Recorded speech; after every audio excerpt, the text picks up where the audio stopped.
Welcome into the Winkin Sports Complex here on the Husson Eagles Sports Network. It is Jake Willett.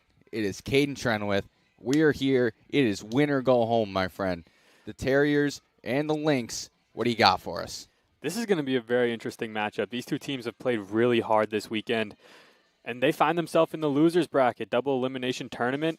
Now it's win or go home.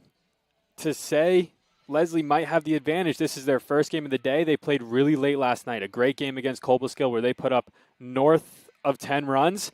They played a really great game, but this Terriers team is coming off a tough loss against probably, arguably, their biggest rival in Husson University.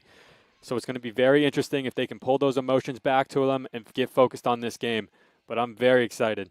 Yeah, and this is a matchup we saw earlier this weekend. We saw this matchup just yesterday between these two teams in Game 2 of the day on Thursday. It'll be Ankit Shaw, and it's going to be Andrew Grenovitz on the bump for these two teams today. And we're looking for a good one. Winner takes on the Eagles Sunday afternoon. Loser ends their season. Shaw's been absolutely phenomenal so far this season. 26 innings pitched. He has 8 wins in his 11 appearances. He's been someone the Terriers really turn to get this thing going on the mound. Strong defensive game ahead. Shaw's first pitch runs a little bit inside on the second baseman, Raymond Morales, who has had a fantastic weekend so far in the tournament. He had an Otani rule yesterday. Had a great game on the mound. I think he went just about 7 innings. And then on top of that, a couple knocks in that Cobleskill game to really help his team over the hump. The 1-1 from Shaw just misses the outside half. 2-1 now.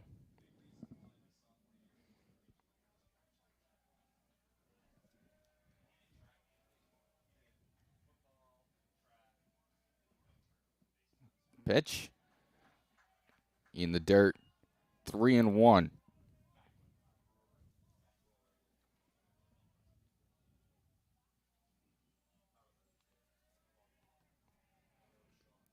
And the 3-1, Shaw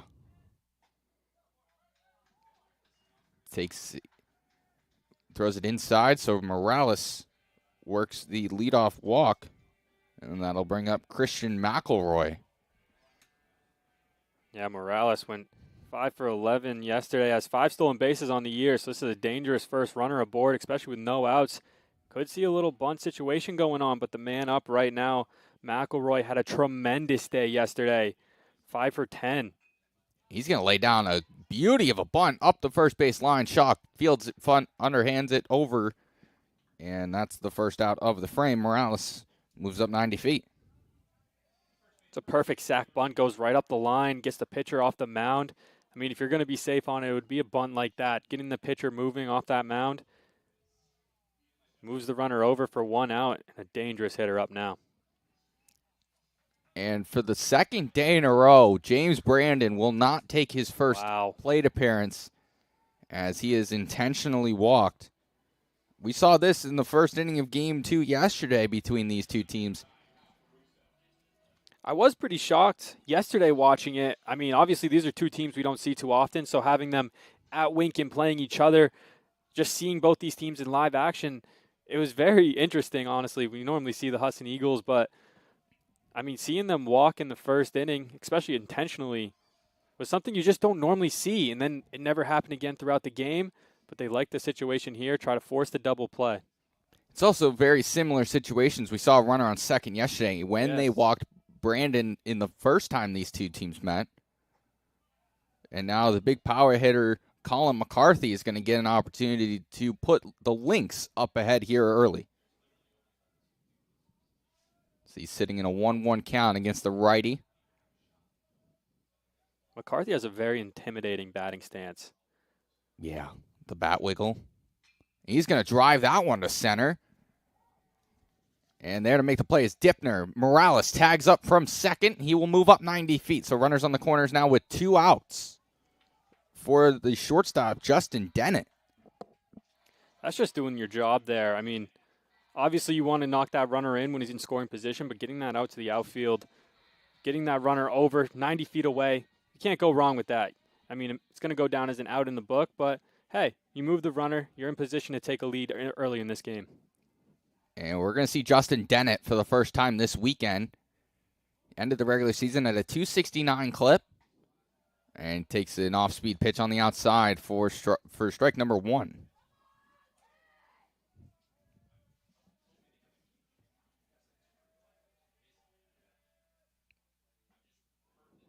Another off-speed pitch from Shaw is in there for strike 2. See, very breaking ball heavy from the righty from Houston, Texas.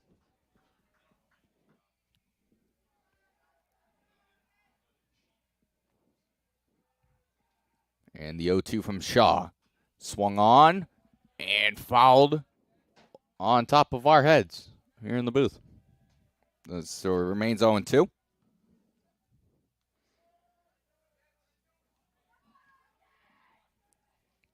Again, winner moves on to Sunday. Loser's season comes to an end. The 0-2. High and away, 1-2.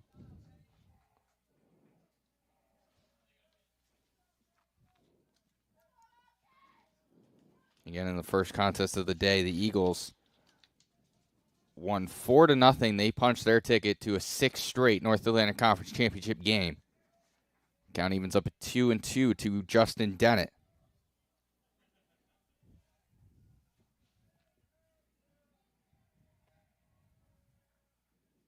A 2-2. Swung on, hit in the air. Will remain in the infield, though.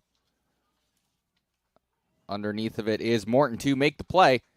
So the Lynx get 2 on, but can't drive in 1. And after a half frame, we are knotted up at 0 here on the Husson Eagles Sports Network.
Back here on the Husson Eagles Sports Network. Jake Willett, Caden Trenowith with you in this winner go home.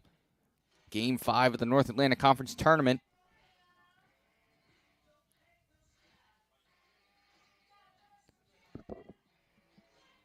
And it'll be Andrew Grenowitz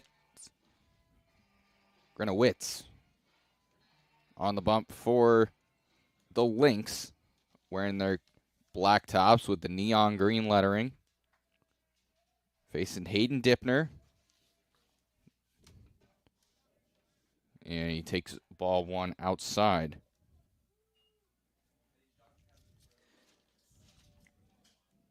We saw Dipner go 0 for 4 in game 1 this afternoon against the Eagles. Takes the ball outside 2-0. Yeah, you'd really like to see this top of the order for Thomas really get it going. That's something that we haven't really seen so far today, especially earlier against Husson. This top of the order was kind of shut down against Wallingford and that pitching staff over at Husson. Get this top of the order going. That is going to be the key difference right here for Thomas. Yeah, absolutely. Especially with the big power hitters hitting 3 through 6 in the Terrier lineup. That one is low for ball 3. So 3-1 now to Hayden Dipner, who's in center field this afternoon.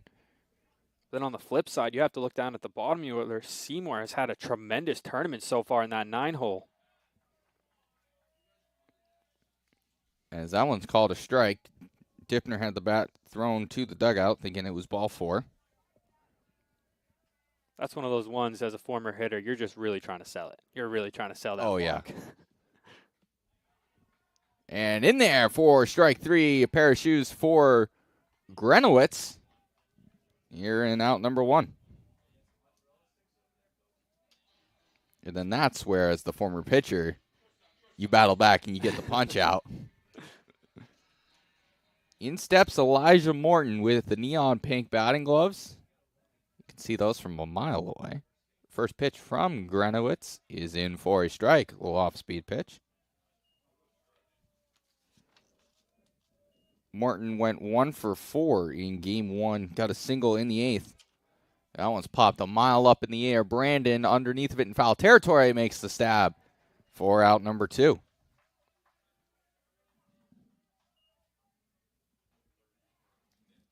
It's a tough play for a first baseman, especially in this cloudy day. When that ball gets up in that sky, you are losing it right now. Just the way the sun is hitting the clouds, it is the same color as that baseball. To make that play over the shoulder, kind of like a wide receiver actually, make that play over the shoulder, basket catch it. It's a very tough play and a very good out. That first pitch from Grenowitz is in to Meza for strike 1. Meza back at third base. He's been at third base the majority of the season, went 1 for 4 in game 1 of the afternoon. That one's popped up in the air. Brandon giving chase in the coaching box, makes the play, loses the lid, and a 3-up, 3-down frame for Grenowitz. And after 1, we are still tied 0-0 here on the Husson Eagles Sports Network.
Back here in winner go home North Atlantic Conference baseball action between the Lynx of Lesley University and the Terriers of Thomas College. Jake Willett, Caden Trenowith here with you. And we thank you for joining us this afternoon, wherever you may be.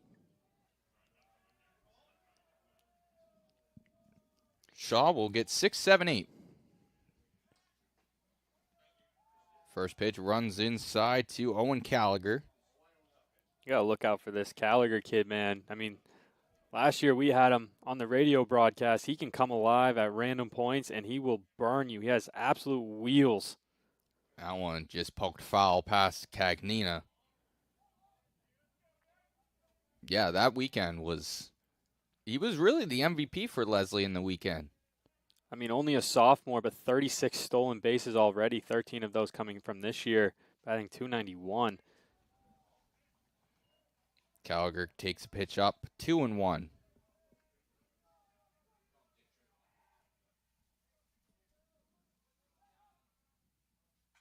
That one fouled off to the back screen, 2-2 now.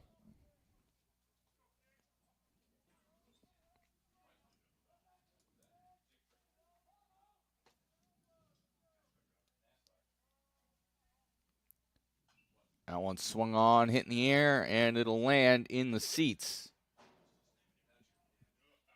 So 2-2 will remain. Crowd's kind of lightened up since game 1.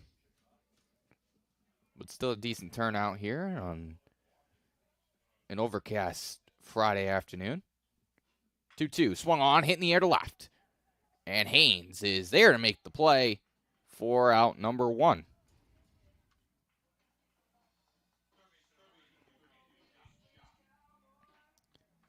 It's a big play for Haynes out there. I mean, coming off last game, he had those 2 runs in the 9th, I believe, that were given up because of his error he made out there. To come in the 2nd inning, make that play, that really boosts your confidence as a former outfielder, especially coming off a mistake that probably cost your team a little bit. Making that catch really helps. Yeah, absolutely. You get the half hour to kind of mentally reset. Shot swings at the first pitch and stabbed on the line there from Elijah Morton for out number 2. But back to what I was saying, you have the half hour to kind of mentally reset. I know that was always a big thing as a pitcher. You have the mistake coming out of the pen. You have the mistake in game 1, then you get the little rest. You come back out in game 2, you're firing on all cylinders. We'll look to see Cam Haynes. He'll lead off the bottom half of the 2nd for the Terriers. Shaw's first pitch is in there for a strike to Kevin Dorsey, who is the battery mate for Grenowitz this afternoon. And the 0-1 from Shaw, off-speed pitch, fouled off in front of the Lesley dugout.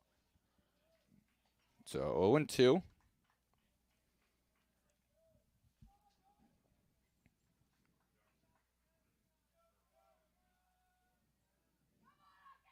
And the 0-2. Swung on and missed. Punch out number 2 for Ankit. Punch out number 1 for Ankit Shaw. And it's a 3-up, 3-down frame for the Lynx. It'll be 4, 5, and 6 for the Terriers, due up on the Husson Eagles Sports Network.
Back here on the Husson Eagles Sports Network, it's clobbering time. As Cult of Personality playing loud and clear here in the middle stages of the inning. It'll be 4, 5, and 6 due up for the Terriers. Cam Haynes leading it off.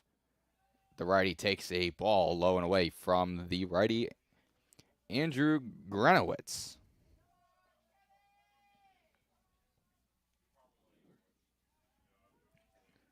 Grenowitz evens up the count, 1-1.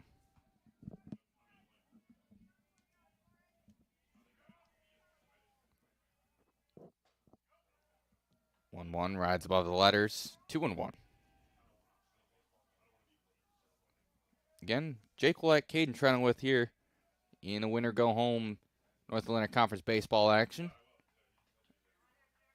A slider low, 3-1.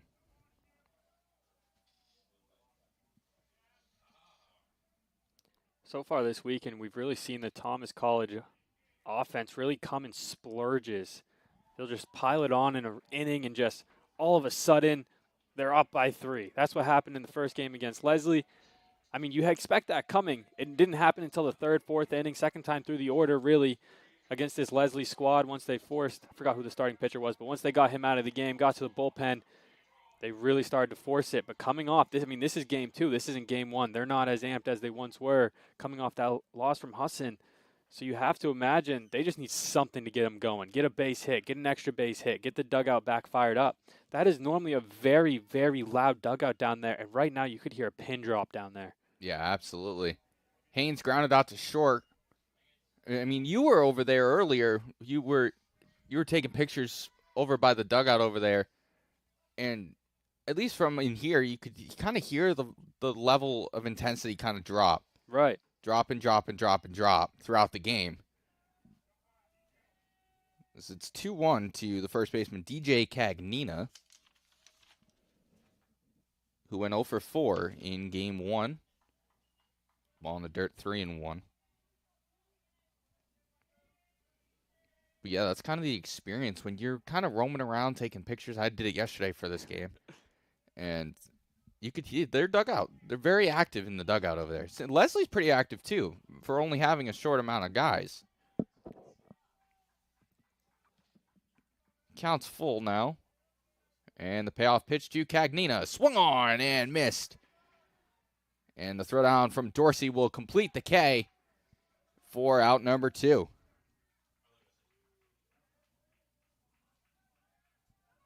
Second strikeout of the day for Granowitz. And that'll bring up the designated hitter, Samuel Kablinski, who went 2 for 4 in game 1 of the day. First pitch to Kablinski. Breaking ball clips the zone, 0-1. He's probably got my favorite style on the team. Yeah. Come on, from the retro Jordans as the cleats, all the way up, dual arm sleeve, wrist tape, red. It's got the sliding mitt in the pocket. I think he's also got base running gloves. 1-1 outside, 2-1. You know you're a ball player when you got double batting gloves.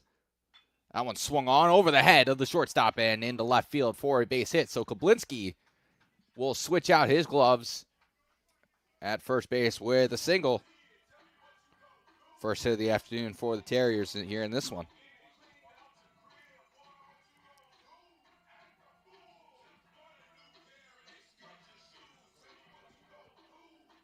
It'll be the catcher, Bryce Bardwell, freshman from Lakeland, Florida. He's getting the start here in game 2 after we saw Patrick Temby, the Australian, in game 1. Granowitz throws that one outside. Good stop back there from Dorsey, who's 1-0.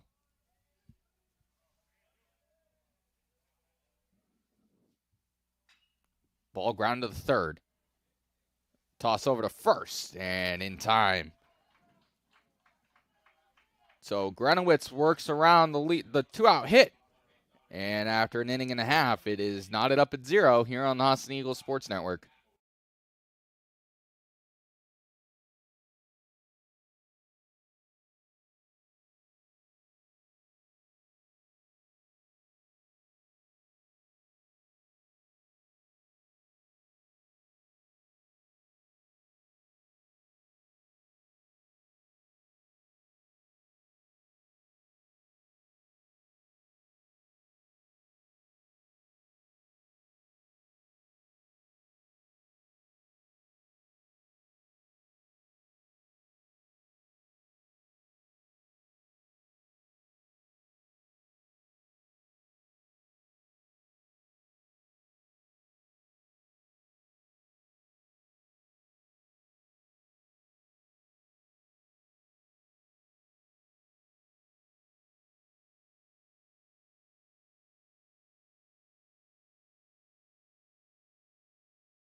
Back here for the top half of the third inning.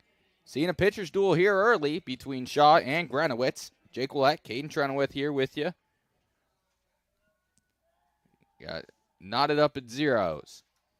Here in through the first two. 9, 1, and 2 due up for the length. First pitch ripped down the left field line and foul.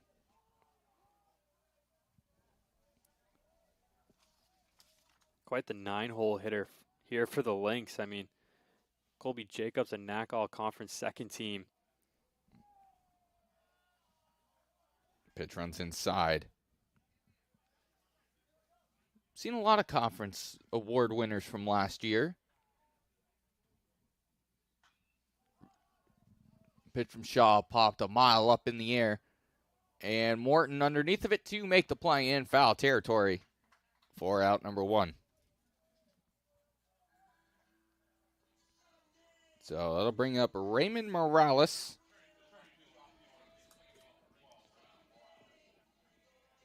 Morales is no official credited at a bat as he walked in the first. Was stranded at third. First pitch from Shaw is called a ball. So it's 1-0.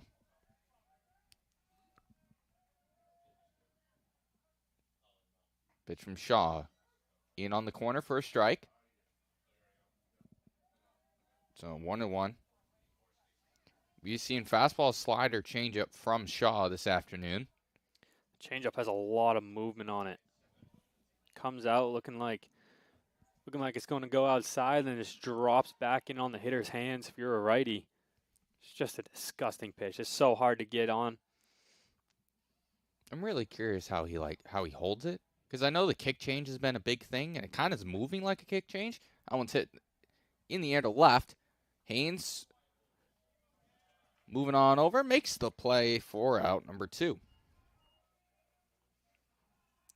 But yeah, I know the kick change has been a big thing coming in to the bigs this year. You know, like guys like Clay Holmes, Hayden Birdsong, they're using that pitch, and it's been gross. It's got the same kind of movement. Curious to see how he throws it.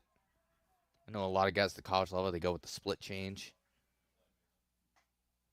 Pitch outside, 1-0.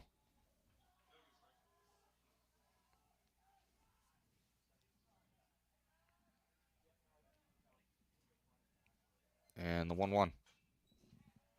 It's fouled off. It is 1-1 now.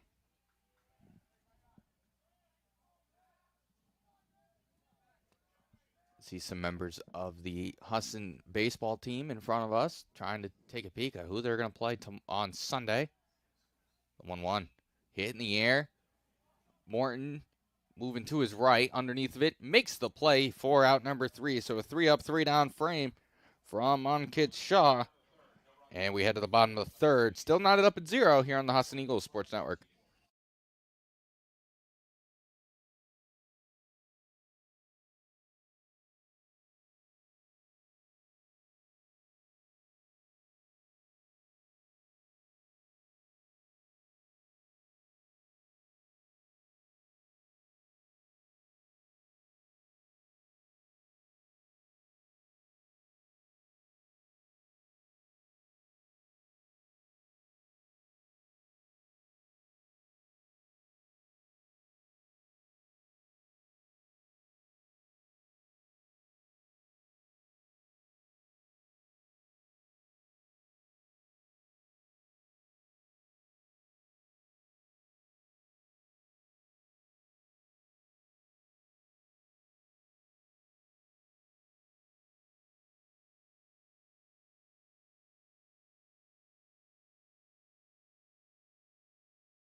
Back here for the bottom half of the third. It'll be 8, 9, and 1 due up for the Terriers, starting with the second baseman, Jason Bartlett. Swings at the first pitch and fouls it behind for it to be 0-1. I think the 8-9-1 situation we got up here for Thomas has got to be the difference maker right now. You have to get a solid base runner on, especially early in this inning. 1, no outs. Get someone on base. Get this dugout back alive. Try to force them over by the sac bunt. Get over by the top of the order. Try to do some damage here in the third. Yeah, I completely agree with you with the bottom of the order being a difference maker as Bartlett swings through and misses on that one for out number 1, the third strikeout of the day for Grenowitz. But as you mentioned, the bottom of the order has really got to be the difference maker. We saw it in game 1. They were the ones that started the offense. They were the ones that got into scoring position, and the top half of the lineup was what couldn't get it done. So I agree with you. This has got to be a difference maker here. Matt Seymour, another one of those guys, big difference maker in this Terrier lineup. Takes strike 1. I like the way that he approaches the game. When he's up in that batter's box, he's not looking to shoot that 500 feet. And Grenowitz completes the PFP for out number 2. But Seymour is someone that he comes to the box, he's looking for those bloop hits. He's looking just to get on base, try to do some damage once he's on base. I mean, obviously that little bloop didn't help there, but earlier this year when Thomas came to Husson, we saw that a lot from him. He was just putting it in places, getting himself in scoring position, then the top of the lineup comes back around, and next thing you know, he's coming across home plate, counting as a run. First pitch swung past the diving shortstop, Dennett. And Hayden Dipner is going to get on with a single here with 2 outs in the third.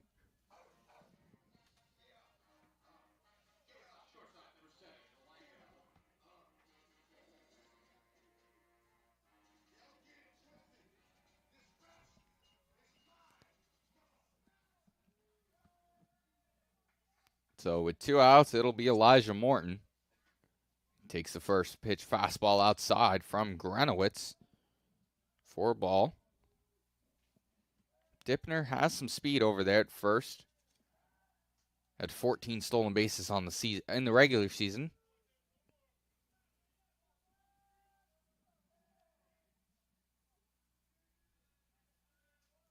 Some coaches would play this aggressive here, especially with your center fielder with a lot of wheels.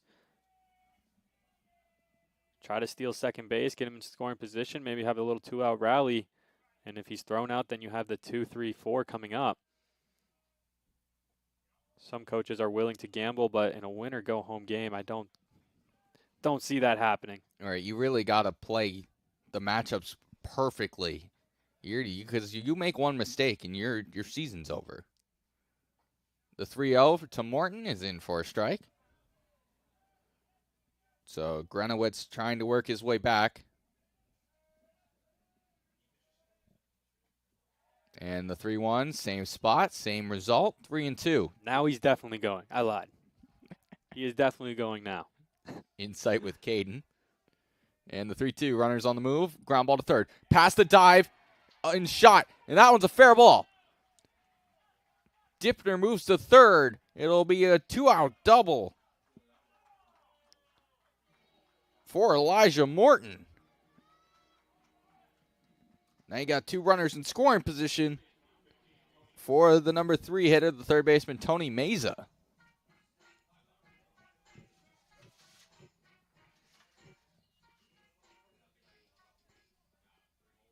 I mean, this is a great player to have up here in the batter's box. Graduate student. He's been in NACI's first team all-conference in 23-24. 2 ducks on the pond, 2 outs. I don't think I'd want anybody else to have the bat in their hands right now. Absolutely. I think Cagnina's another guy that you really would want up in this situation. I think you're confident in your 2 corner infield power hitters. So it's 1-1 to Meza.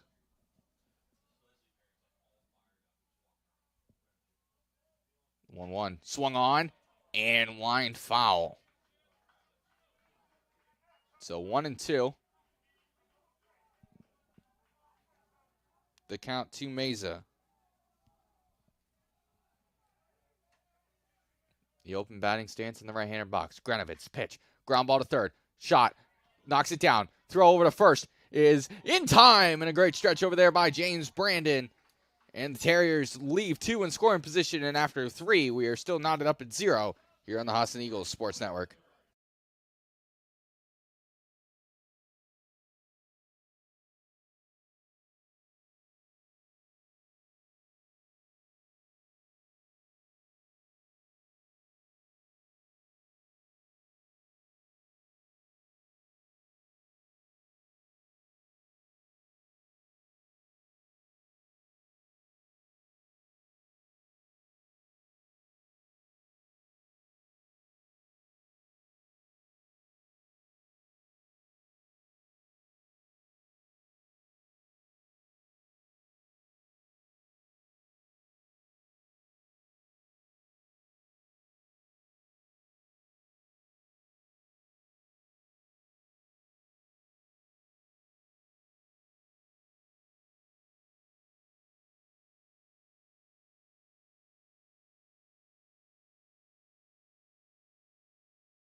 here for the top half of the fourth inning here on the Husson Eagles Sports Network. It is Jake Willett. It is Caden Trenowith here with you here in Game 2 of a Friday afternoon conference baseball action. James Brandon will get his first chance to swing it, and he swings and hits that one into left.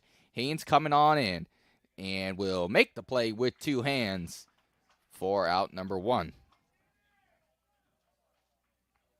I was going to get ready to say I wonder how they were going to attack him here, but it was actually Brandon the one doing the attacking early on in that count.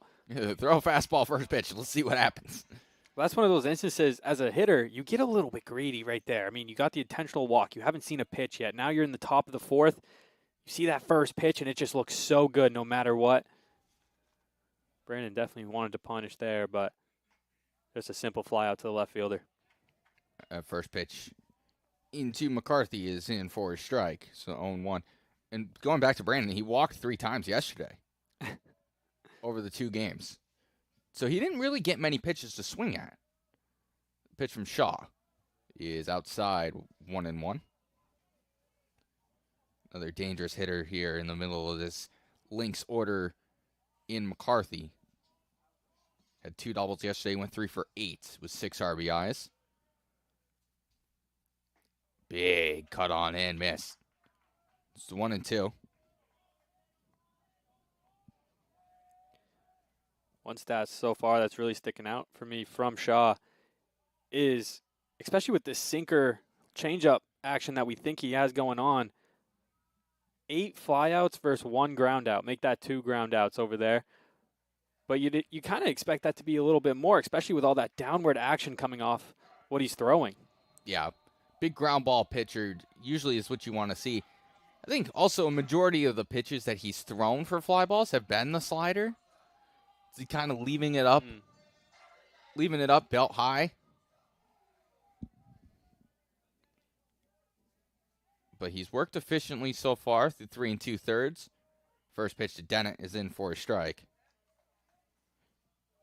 In 3 2/3 there's only allowed 2 base runners. Granted, one of them being intentionally placed. It's 1-1. I mean, this is an absolute pitching duel right now. Both these pitchers just over 40 pitches thrown. Dennett swings at that one and flies it a country mile into the air. And there to make the play is Morton. So another 3 up, 3 down frame for Shaw. And we head to the bottom half of the inning, 0-0 here on the Husson Eagles Sports Network.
Back here for the bottom half of the fourth inning, excuse me.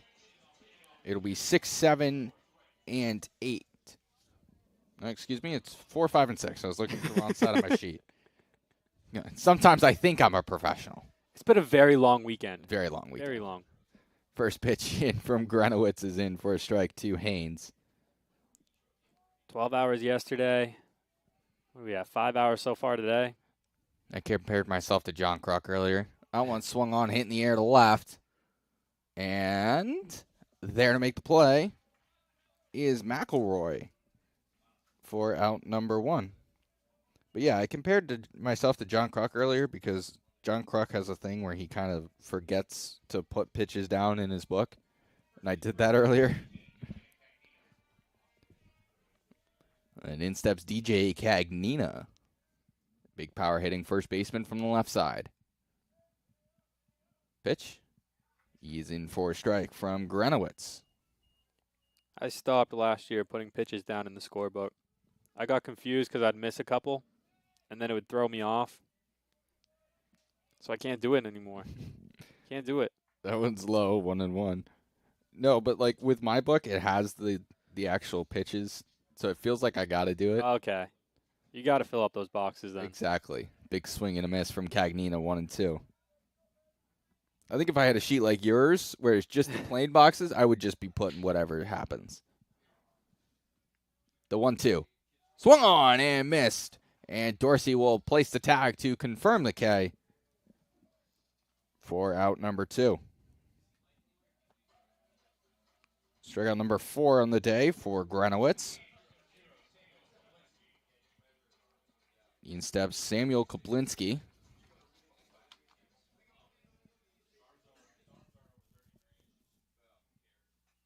Fouled off first pitch back to the plate. So it's 0-1. Kablinski has credit for one of the 3 hits given up so far by Lesley.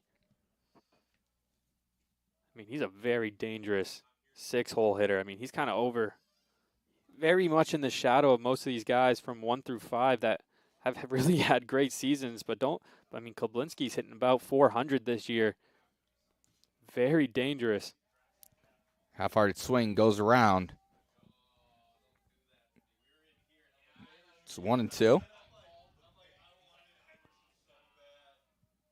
1-2, 2 outs. Grenowitz looking to get out of this one. Swung on, hit in the air to left.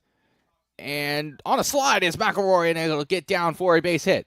Kablinski will round second. The throw comes in. And in standing is Samuel Kablinski with a 2-out double.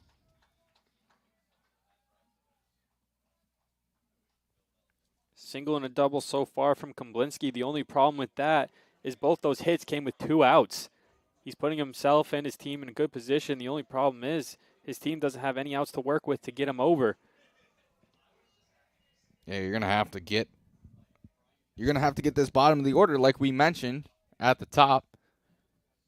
You're gonna have to get this part of the lineup going. First pitch to Bardwell. Misses for a ball. I never liked the advantage point from up here because you can't really tell where in the strike zone things are. That one's 1-1. Yeah, we need some high-tech cameras out there in center field so we can have the TVs. Yeah. Ball grounded to short. Dennett on the run and scooped over there by Brandon. So another runner left in scoring position, and the Lynx and the Terriers tied up at 0 after 4 here on the Husson Eagles Sports Network.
back here on the Husson Eagles Sports Network. Caden's just jamming out. First pitch swinging from Gallagher, and that one is ripped into left field for a base hit.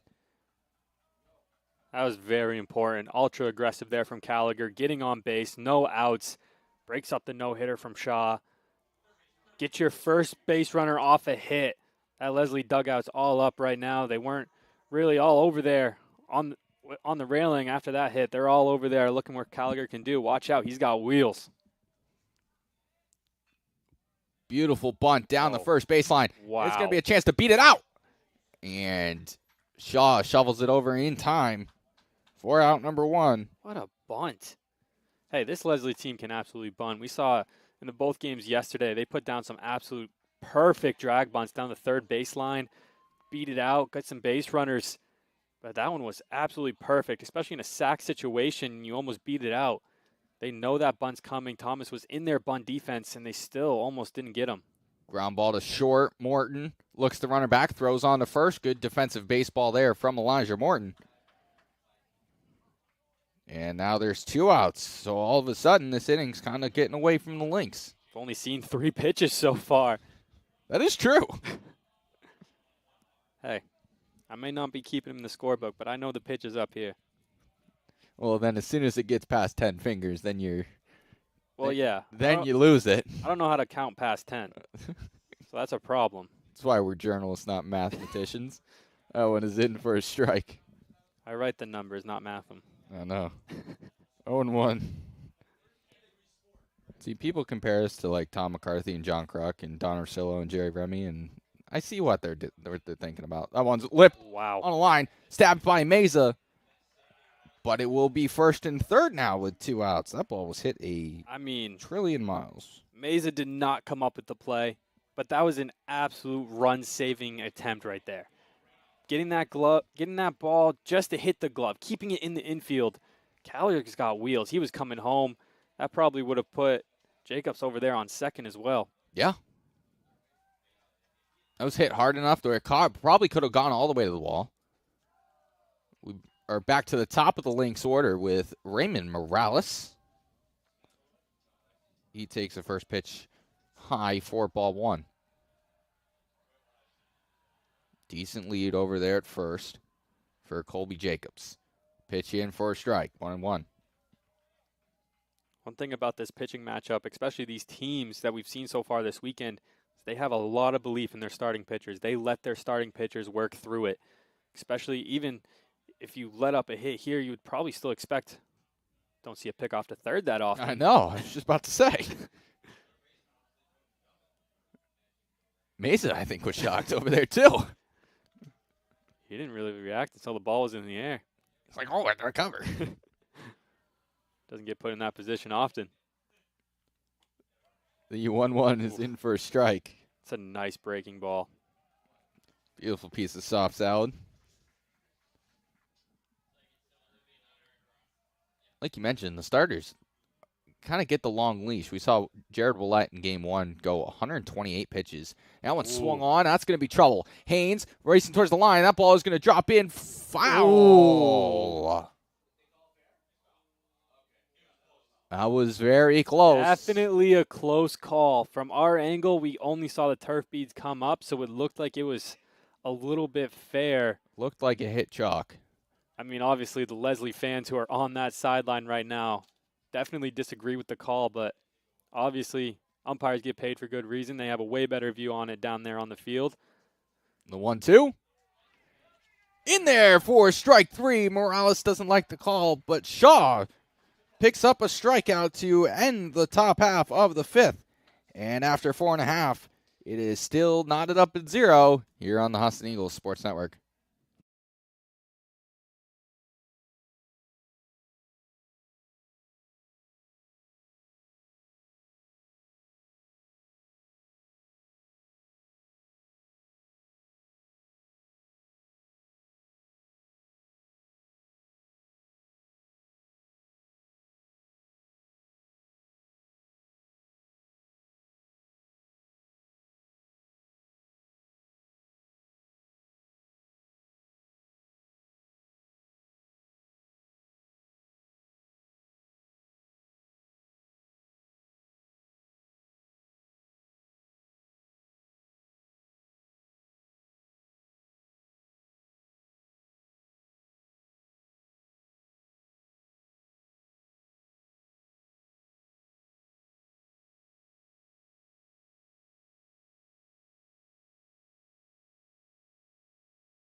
We are back here in the bottom half of the fifth. I keep mixing up my teams because neither of these teams play here. This first pitch is it for a strike. I did it in the first game too, because Thomas was the technical home team. That one's ripped down the line and foul. That would have hit me yesterday. I was standing right there taking pictures. It's 0-2. Which is crazy because I told you were fine if you stood over there and there was no chance you would get hit. Yeah, I know. Ball grounded to second. Toss on to first. And in time, Morales completes the putout. So 4-3 in the book. 4 out, number 1, bringing up the number 9 hitter, Matt Seymour. Seymour, second time through the order. After him, we're back to the top. Had a little 2-out rally at the top of the order here. So I feel like if Seymour gets on, this could get really dangerous here for the Lynx. First pitch from Grenowitz is outside. It's 1-0. Dippner and Morton coming up. 2 times through the order already. They had a single and a double. Ball in the dirt, 2-0.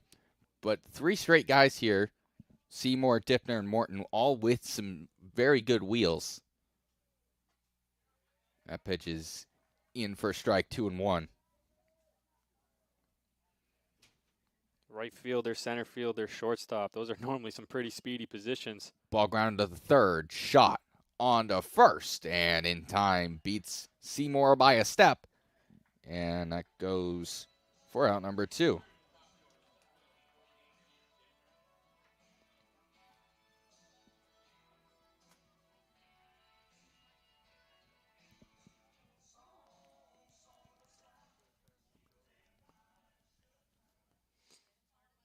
That's a great song. Pitch, grounded, foul.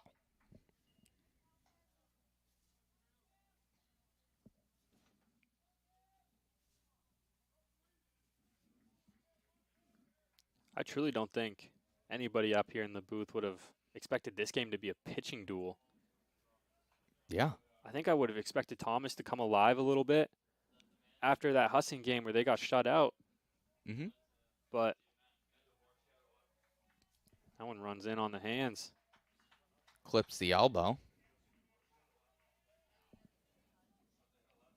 So Dippner's on with a hit by pitch. This has been Lesley's problem so far. I mean, they've had 5 base runners today in this game.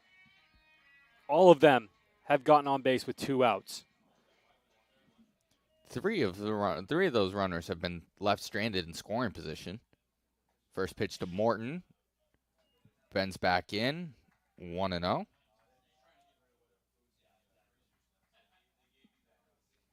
And the pitch.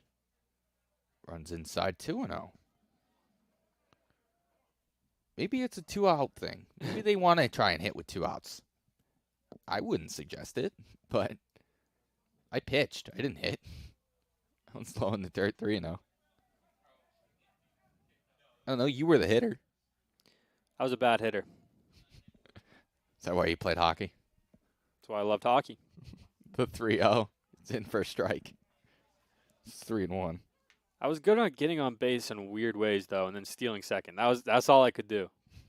Getting on base on weird ways and then stealing second. I had a lot of strikeouts.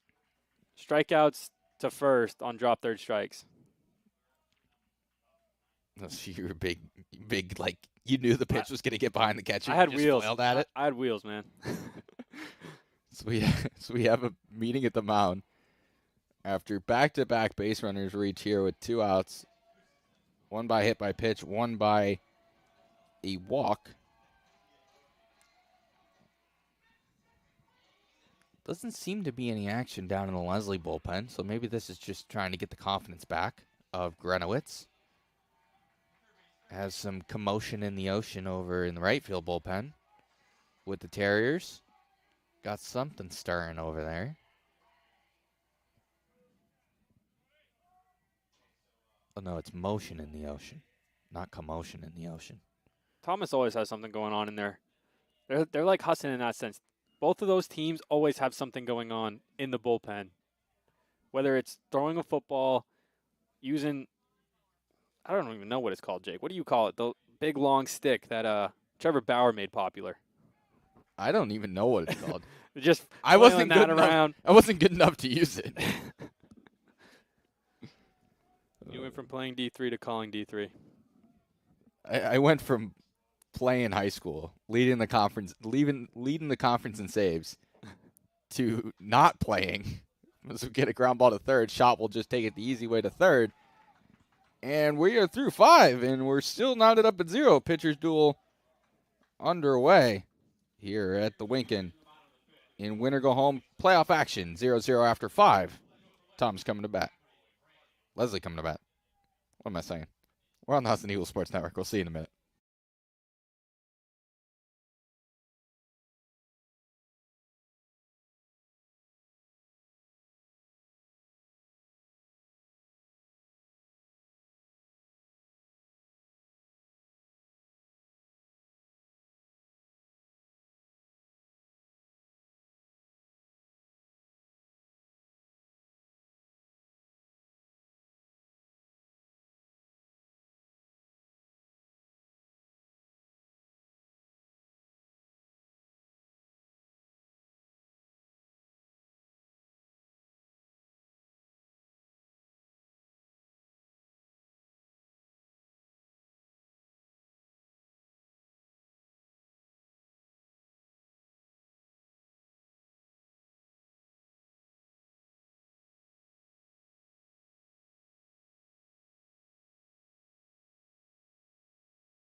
We are back here in Bangor, Maine, not Morgantown, West Virginia, as Take Me Home Country Roads is playing in between innings. It's a wonderful song. There's the push bunt that you were talking about earlier. That one goes foul. McElroy had, I think, about 3 hits yesterday off that push bunt, just putting it down the third baseline, but Mays is cheating a little bit now. And the 0-1. Clips the outside corner, 0-2.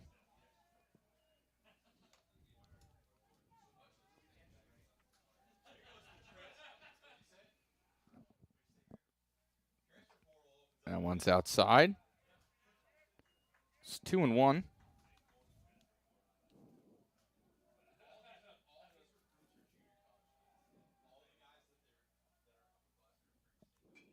That one is fouled off to the left and into the seats.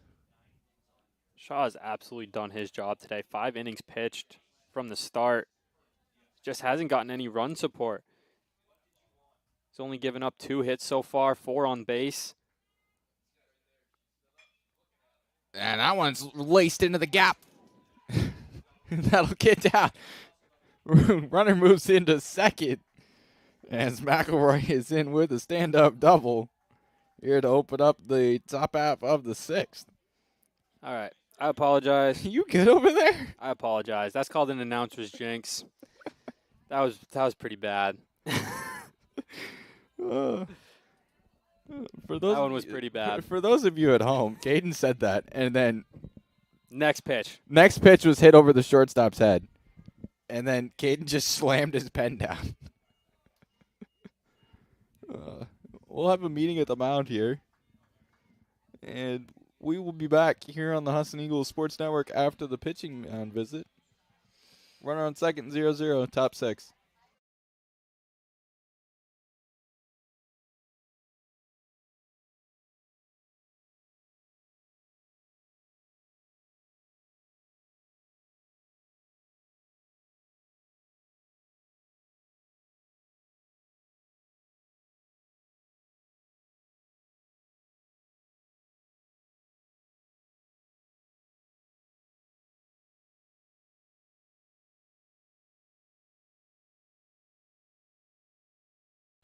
Back here on the Husson Eagles Sports Network after the mound visit.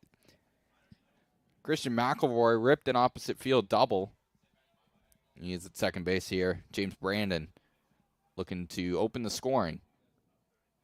See, this is where I get a little bit confused with the intentional walk in the first inning. You think this would be the spot to do it? I think they just like rolling the double play with Brandon on first. I think they like the idea of turning over McCarthy and getting Brandon at second, McCarthy at first on the double play to get him out of the inning. That's the only thing I can think of. Because I don't understand why they wouldn't intentionally walk Brandon now with the base open and no outs. This is the same scenario. Right.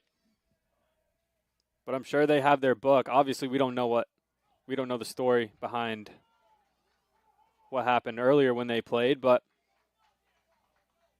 Brandon had a good performance down there. That one snuck through the wickets of Bardwell. So McElroy moves up 90 feet in a 1-2 count to Brandon. We got double barrel action in the Thomas bullpen, a lefty and a righty stern. The 1-2 swung on, fouled off at the plate. So James Brandon stays alive. The righty doesn't have the BP top on. The lefty does. We still can't see either number. Oh. It is Gage Eggleston is the righty. Big cut on and miss from James Brandon, so he strikes out for out number 1.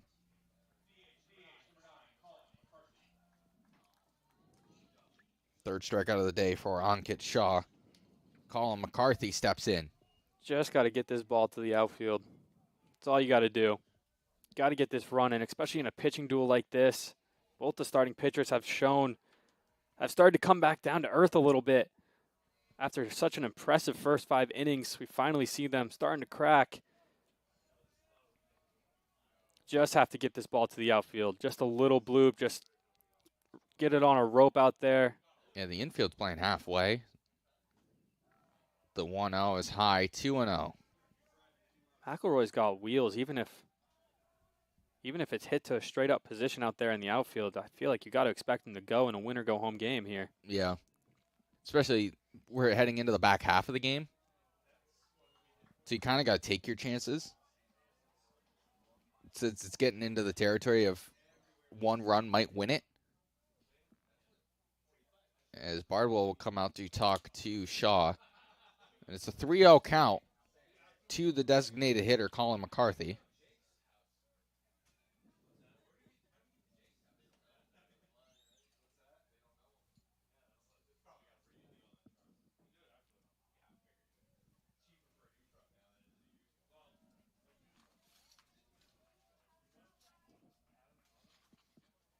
Daniel May, the other arm up in the bullpen for the Terriers, the lefty from Honolulu, Hawaii.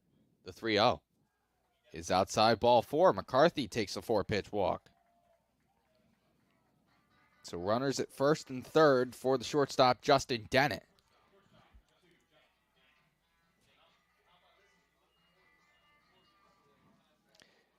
That's one of those instances I wouldn't be entirely surprised if that's one of those 4 pitched intentional ones. Unintentional, intentional one. Yeah, just pitch outside. Don't let them hit anything. Now you're going to get your middle infielders in that double play depth. Try to get it out of this inning. First pitch low for ball 1. Still play the corners in.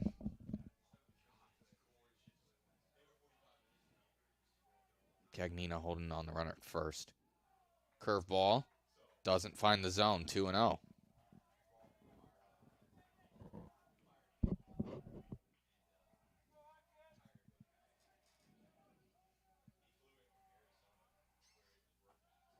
The 2-0 low, 3-0. So back-to-back 3-0 counts. The Lesley dugout starting to stir. Yeah, it's getting real loud down there compared to what this game started at. Both teams finally starting to come alive. The 3-0 inside, ball 4. Bases will be loaded. Back-to-back walks Owen Gallagher will look to break open this game here.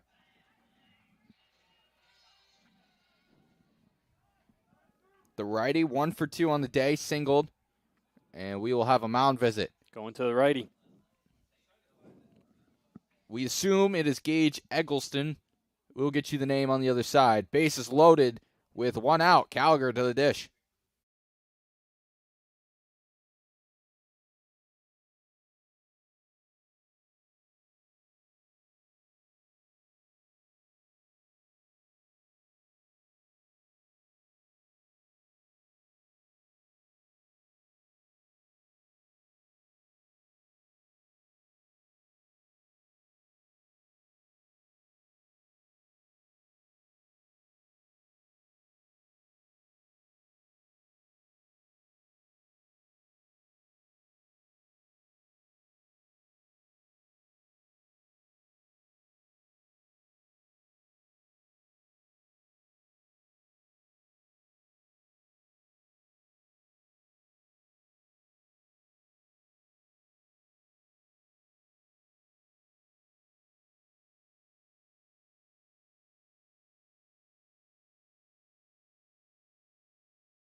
Back here on the Husson Eagles Sports Network, Jake Willett, Caden Trennan with you here.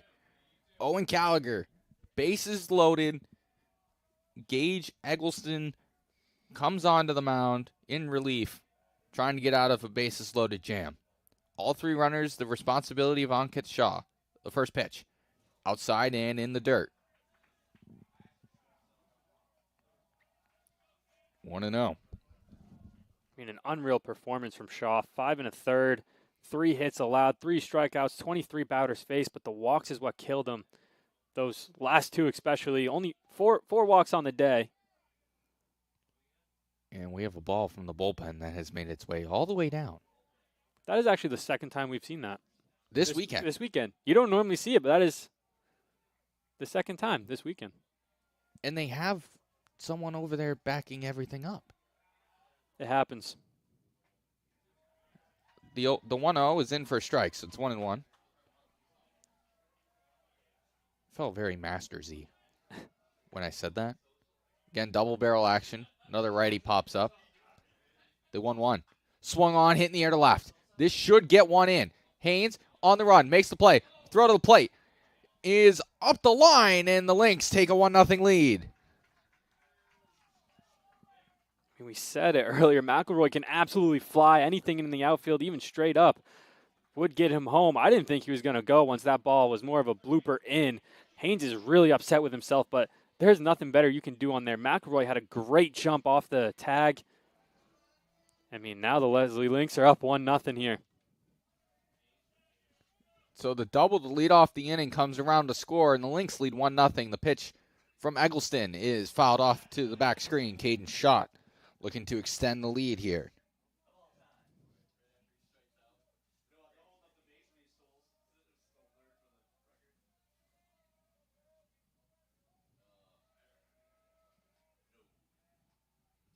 The 0-1. Big cut on and miss at the off speed. 0-2. Looks to be a little bit of a slider. Was absolutely on the table. Shot bit on it and just dropped off last second. The 0-2. Swung on and missed. And Eggleston gets out of the inning with a strikeout. Lets one inherited runner come across the score. And after 5.5, the Lynx lead the Terriers 1-0 here on the Husson Eagles Sports Network.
Back here for the top half of the 6th inning. It'll be 4, 5, and 6 looking to try and get the run back. First pitch to Haynes is low for a ball 1. Dangerous part of the order coming up too, but the real big question mark is, or can Haynes or Cagnina get on base? Kablinski is 2 for 2 today. Both those hits coming with 2 outs. He can knock somebody in. You just have to get someone in scoring position here. Absolutely. 2-0. Haynes is ahead in the at-bat. Moves to 3-0.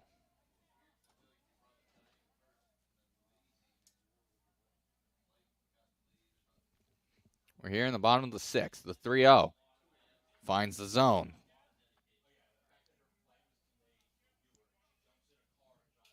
Again, if you're just joining us, Jake Willett, Caden Trenowith.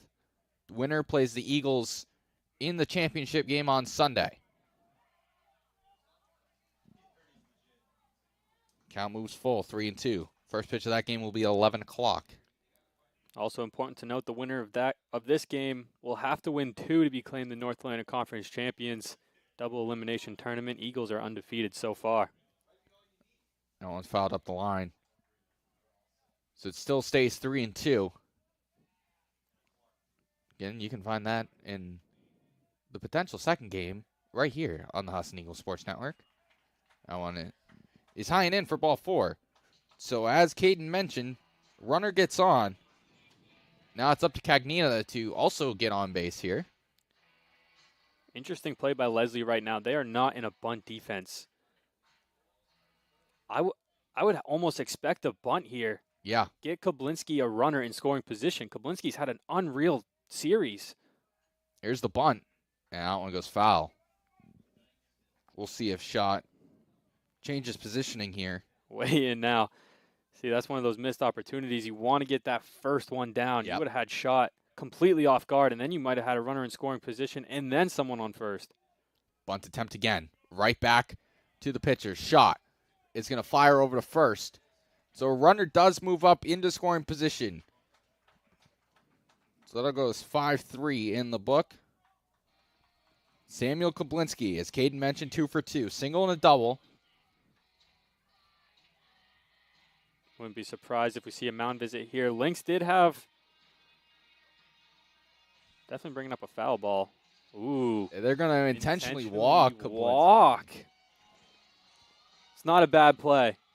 It's not a bad play. 2 for 2 today, a single and a double. Haynes would definitely come home, but now you have the opportunity to turn 2 here with someone who was grounded out to third and shortstop.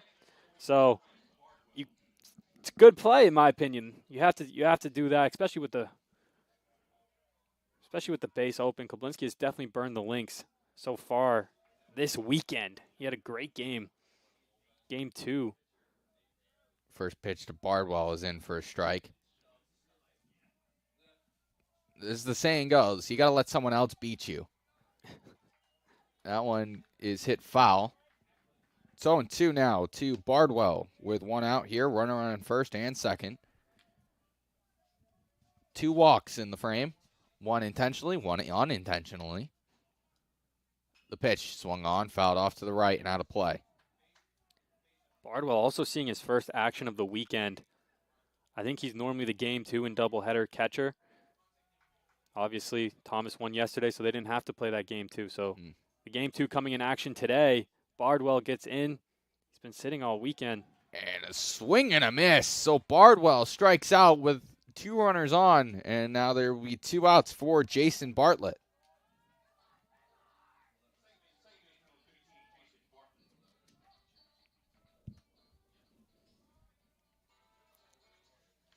Bartlett, big opportunity here in the 8 spot. Morales moving closer to the 3-4 hole over there on the right side. First pitch is for a ball, so 1-0.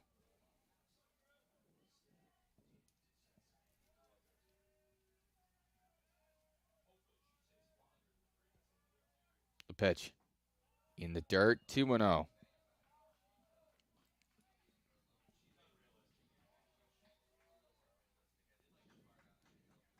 So 1-0 Lesley here in the bottom half of the 6th inning. Terriers starting to threaten here with 2 outs. Pitch is outside, 3-0.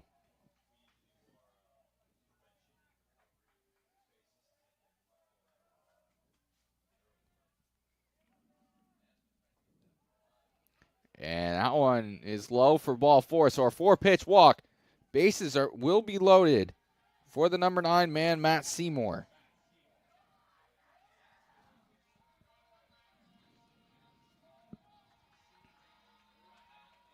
There are bodies up and moving around down in the Lesley bullpen.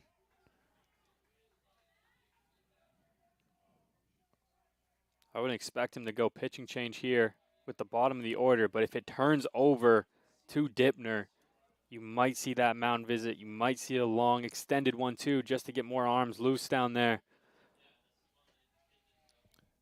The 1 out is in for a strike, 1-1. To the number 9 man, Matt Seymour.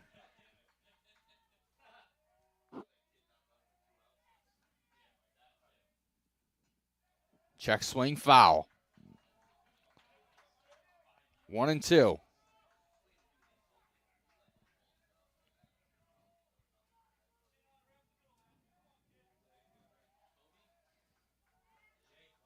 One of the biggest pitches of the afternoon, the 1-2. And it'll hit Seymour in the back. And a run will come in. So it'll be a tie ball game now. And the bases will still be loaded. And here comes a member of the coaching staff. I believe this is the pitching coach for Lesley.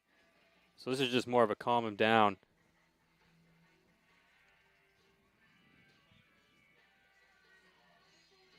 Obviously, he has had a great game so far. I mean, 5 2/3, 4 hits, 5 strikeouts. But he's at 90 pitches. A lot of emotion after that hit by pitch. I mean, everyone on right now is via the walk.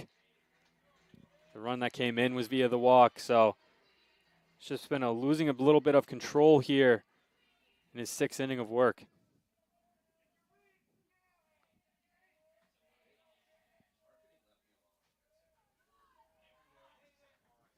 The first pitch in for a strike.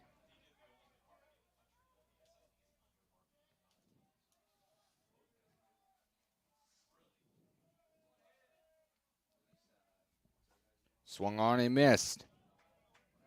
0-2.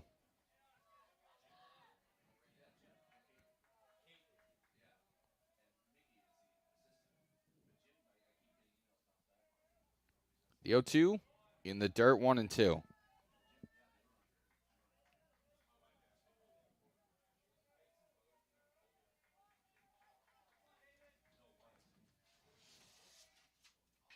Pitch, liner, into left field, a base hit. One run is going to score. They're holding the runner at third. So the Terriers take a 2-1 lead here in the bottom half of the 6th inning. It's just a great hit right there from Dipner. Ball coming in a little bit, just gets his hands a little bit inside, pulls it right in between the shortstop third base gap, scores a run, does his job. Everybody moves up. Still in a dangerous position here. A little 2-out rally for the Terriers. They're trying to go into this weekend. Pitch is inside, ball 1. 1-0 to Elijah Morton. The bases still remain loaded. Here's the pitch. Swung on, grounded to third. Shot will step on third, but the damage has been done. 2-1 Terriers after 6 here on the Husson Eagles Sports Network.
Back here for the top half of the 7th inning.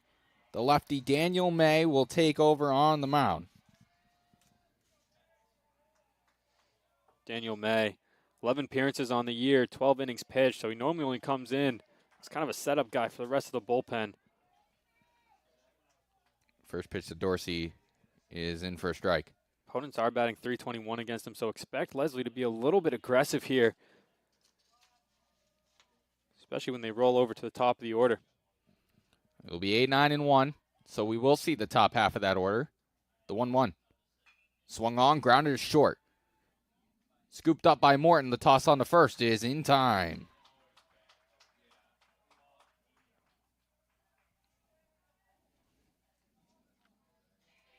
A lot of movement on that pitch right there from May. Just comes in on the hands. It's a tough pitch to swing at. Probably expect that a little more. Try to force more of these ground outs. Brody Walsh up in the pen for the Terriers. The pitch in the dirt.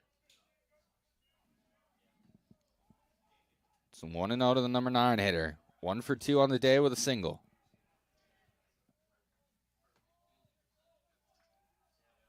The 1-0 from May. Jacobs swings, grounder short. Stabbed there by Morton. The toss on the first in time again. So an active inning for Elijah Morton so far. 2 up, 2 down. Watched about 4 games of Thomas College baseball this year. I love watching Morton take grounders. He is so smooth over there at shortstop. I've enjoyed all 4 shortstops for all 4 teams this weekend. All of them are silky smooth.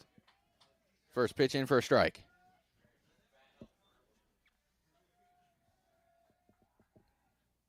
The 1-0 from May. It's in the dirt, 1-1.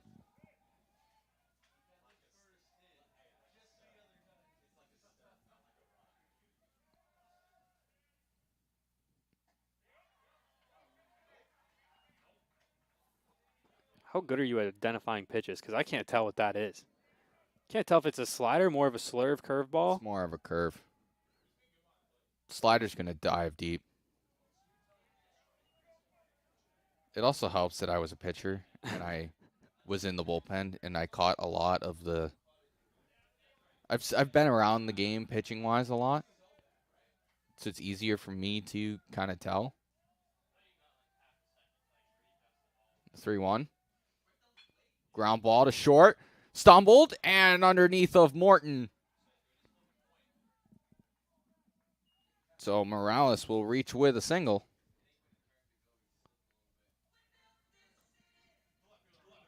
It's also more of a thing that I pay attention in warm-ups when they give the glove singles. So I kind of know what pitches are coming.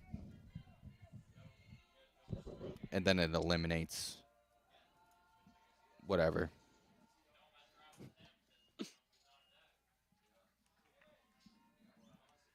And the pitch.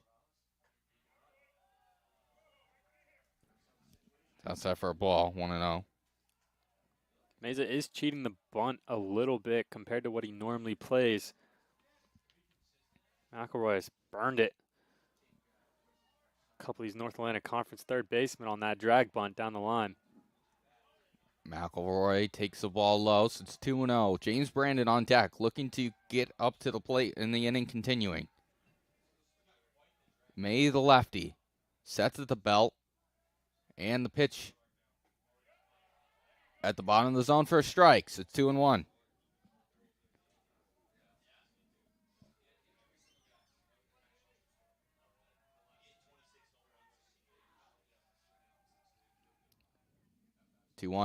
Outside, 3-1.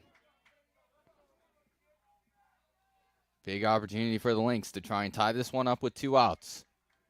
We saw in the bottom half of the 6th, the Terriers had a 2-out rally to drive in a couple.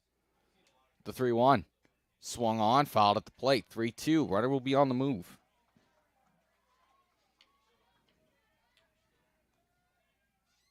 You know, in the dugout, the coaches are saying, make sure he goes to the plate. I know in the dugout, those coaches' palms are sweaty right now. Both of them are Easily very arms nervous. are heavy. Ah. Once swung on into right field for a base hit. Morales was on the move, so he's going to move into third. So runners on the corners for 2 outs for James Brandon.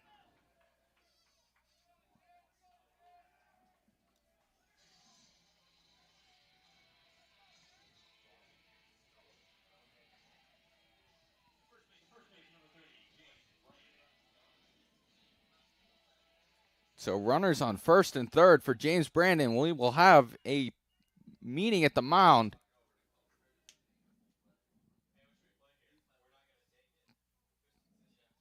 We'll see what happens. But big opportunity for the Lynx here. 2 runners on, 1 in scoring position with 2 outs with your arguably one of your best hitters in your lineup at the plate.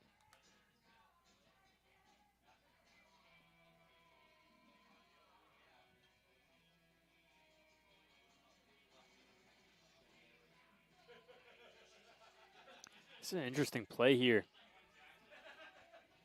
I mean, they've intentionally walked Brandon in these dangerous runners in scoring position spots. We've seen it with 1 out. Do you set up the force at any play? Or any bag, that is? it's also, you would get a lefty-lefty matchup, and they will intentionally walk James Brandon again.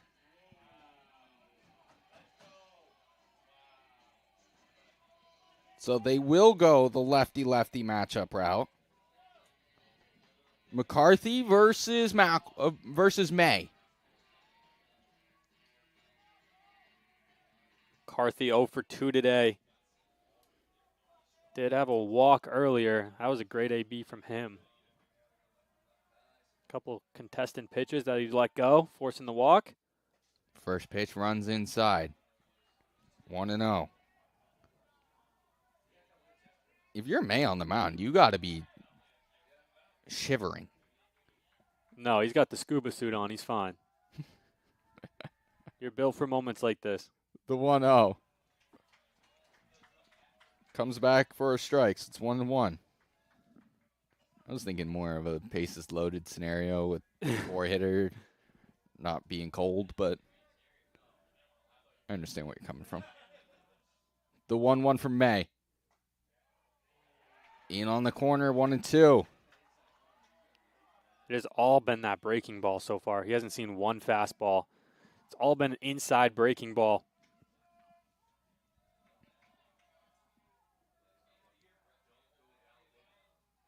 Might get him The reaching with a 1-2. fastball. Swung on and missed. May fired up.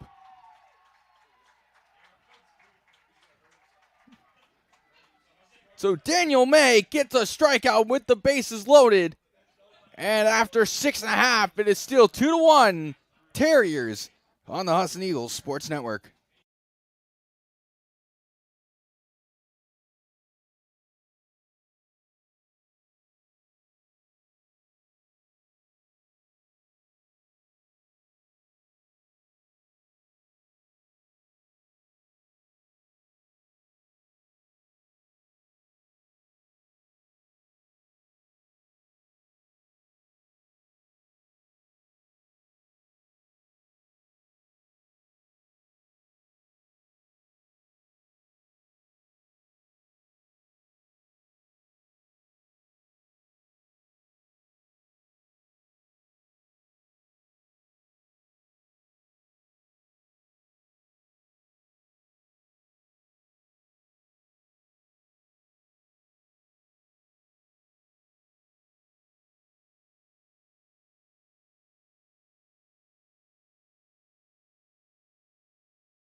We are here in the bottom half of the 7th inning. Charles Ambrault will head to the mound. We're having some conversations with the umpiring crew.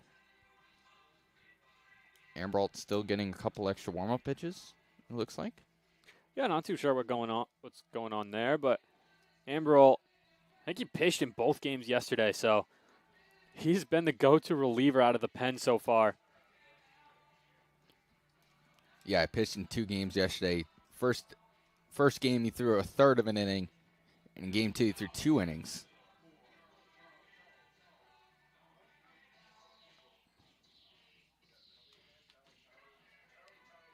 Fastball slider. I wonder what the attack method is here. I mean, obviously, Thomas is fired up now. We were waiting for the momentum to shift. I think it's finally shifted. The dugout is back alive to what it normally is. You have to imagine they're going to be trying to swing first pitch here. It's going to be 3-4-5. The Lynx still have an arm up in the bullpen. Well, it's one of those things. Ambrault has pitched so much this weekend already. You might as well get someone up there just in case. Especially after coming off pitching last night, which that game didn't end until about 10 o'clock.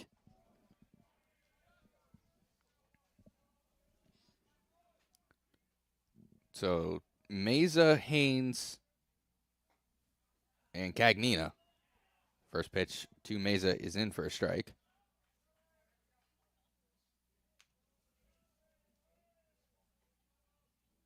Swung on, hit in the air to left. But there to make the play is McElroy. That one looked absolutely crushed off the bat. For out number one.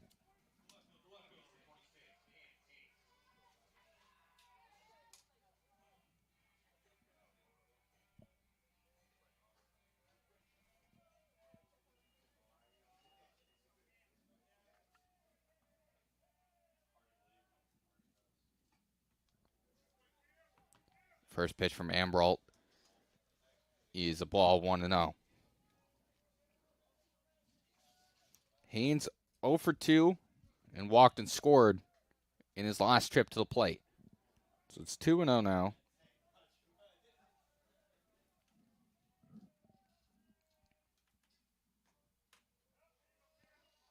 And that one's outside 3-0.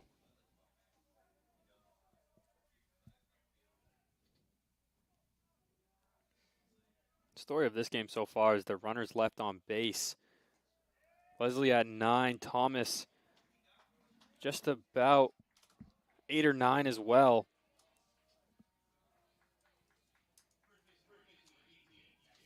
It's a low-scoring game, believe it or not. DJ Cagnina 0 for 3 on the day, 2 strikeouts.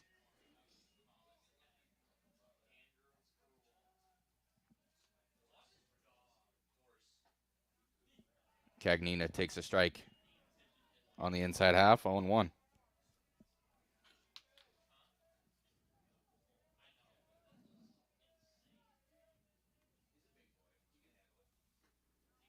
That one's in for a strike.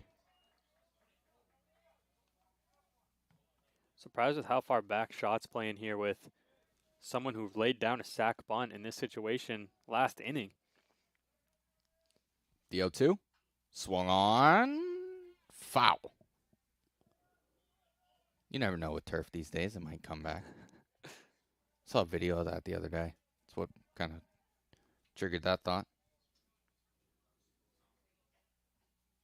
So 0-2 to Cagnina.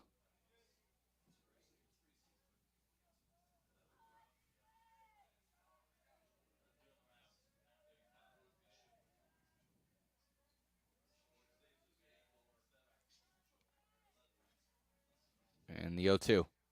Swung on, fouled off to the left and out of play.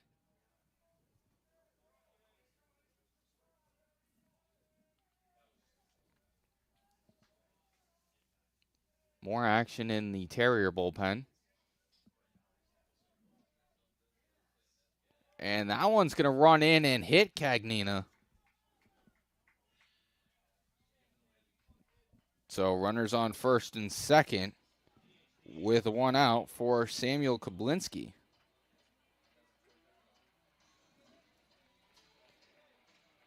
Two for 2 today with an intentional walk mixed in there too. A single and a double for him. This is a big spot, 1 out. Every time he's gotten a hit, it's been 2 outs. Now he's got a runner in scoring position. He has a chance to do some damage, open this game up a little bit. Well, they're going to pitch to Kablinski here. First pitch, breaking ball in for a strike.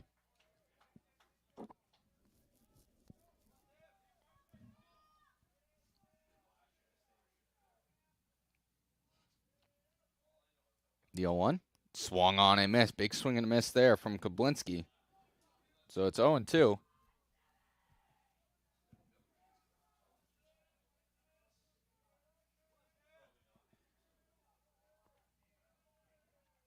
And the 0-2. Swung on, ground to the third. Shot. We'll throw to second for 1. Morales on the first. In time. A great stretch over there from Brandon. And a 5-4-3 double play to get out of the frame. And it's still 2-1 Terriers after 7 here on the Husson Eagles Sports Network.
back here on the Husson Eagles Sports Network. Caden decided to leave me. So, it's just me. It's just me. Neat. And it'll be 5, 6, and 7 due up for the Lynx. Dennett, Gallagher, shot. Here in the top half of the 8th. First pitch is in for a strike.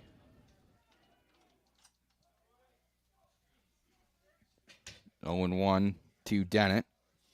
0 for 2 on the day. Pitch swung on, grounder to third. Meza on to first in time for out number 1. Caden has decided to rejoin us. I had to take a small break. After his vacation. So it'd be 5-3 for out number 1. Went to Hawaii. Wow, really? Yeah. And you didn't bring me back anything? No. This is crazy. Gosh. And for all the fans at home, everybody's excited to have Caden back. Don't know who with who yet. I just know I'm here. First pitch is a ball. I know I'm here. I don't know with who. It's Jake Light. Caden Trenowith here with you in the top of the 8th. Winner go home baseball. Big cut on and missed from Gallagher, so it's 1-1. It's like, what is this kid trying to, think of? Man. 1-1, 1 out here in the top half of the 8th. First pitch swung on and missed.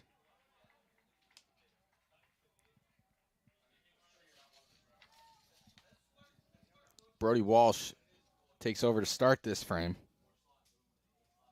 for the Terriers. Gallagher swings and fouls that one off, so it is 1-2.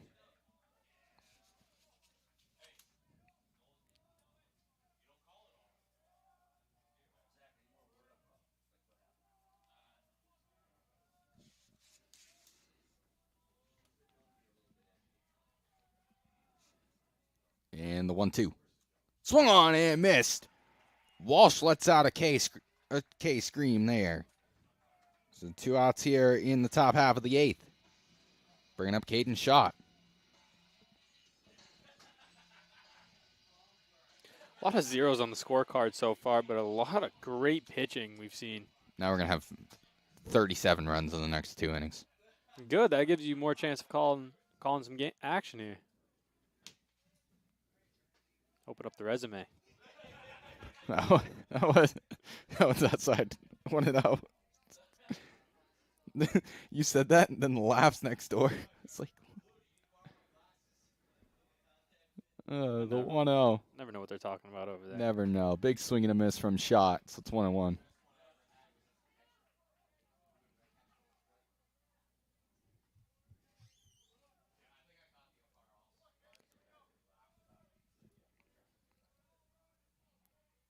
The 1-1 from Walsh. It's hit in the air, and it'll get into the seats. All the power hitters we've seen today, we have yet to see a home run in the 2 games. Now that's an announcer's drink I would like. I want to see a bomb. I want to see a bomb before we get out of here. Yeah, we need a bridge. We need someone to go bridge.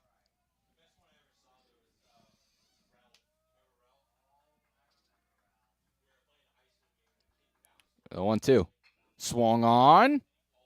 And it'll drop in front of Cam Haynes out in left field for a 2-out single.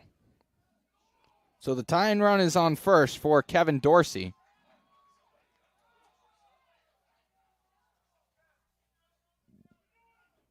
I look up and Caden Schott standing at second base. Did you see it? I missed it too. I looked down. It must have been an error on the throw coming in. Well, runner on second.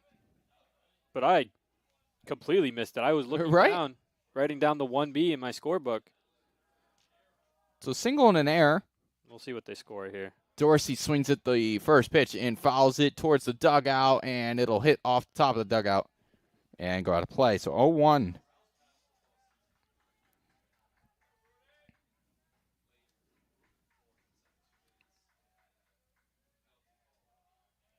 Throwing error by left field. Okay. So we did miss it. I thought of it. I never saw it. I looked down for a split second, and he's on second. I was writing it in my book. Being a proper broadcaster, professional. That one's in for a strike, 0-2. Professional in air quotes with asterisks next to it. Well, we just learned the hard way to not take your eye off the play. I know. Who cares about the book? The 0-2 fouled off. Ricocheted off the top of the screen and into the seats. Here on a Feel Good Friday. Winner go home. North Atlantic Conference baseball action here in the North Atlantic Conference tournament. The 0-2 outside, 1-2. So that error was officially on Haynes, which means that's his third error of the 2 games played today. 2 drops in game 1 and now a throwing error to put a runner in scoring position. The 1-2 fouled off. Got some action up in the Lynx bullpen. There's someone throwing up against the wall out there.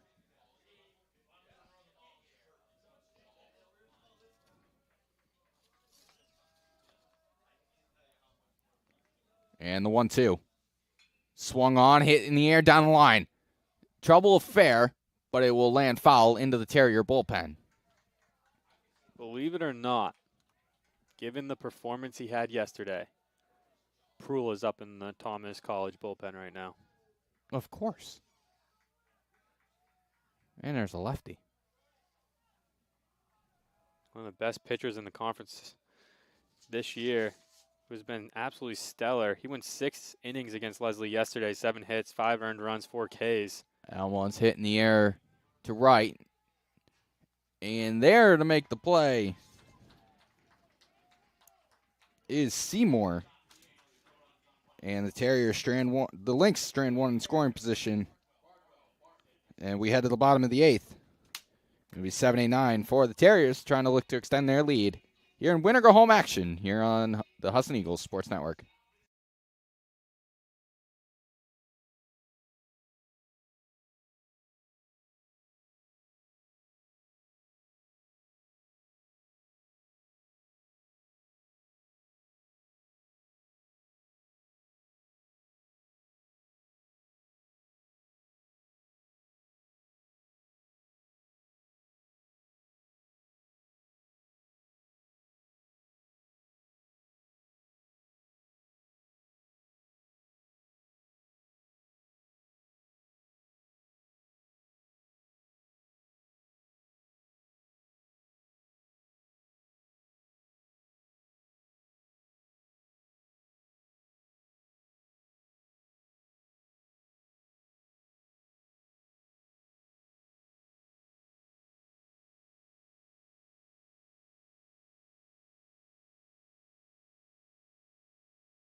Aaron Young is going to get hit from the first pitch. Maybe it might not be a lock anymore. Coming in doing a job. Brought in to get on base. That's what he does on the first pitch.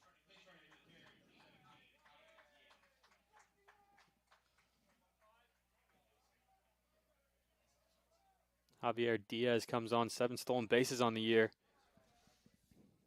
Could see him going here. Maybe try to get an insurance run in position. Definitely might see a bunt. Thomas has played a lot of small ball lately.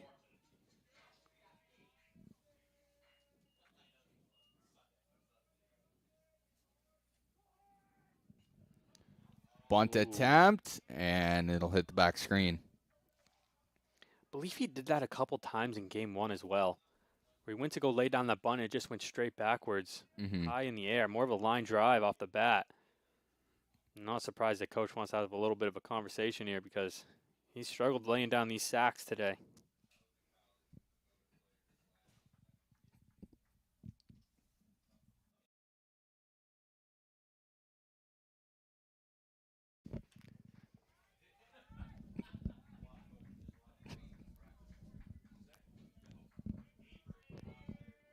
So Jason Bartlett with a runner at first and an 0-1 count. Runner on the move. The throw down is not in time, so stolen base for Javier Diaz. And it's 0-2 to Bartlett. So insurance run in scoring position at second base.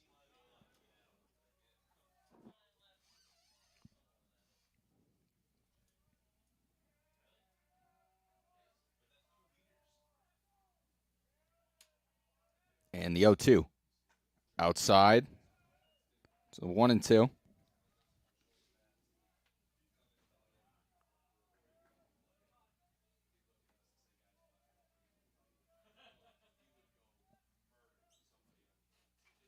Fouled off the screen.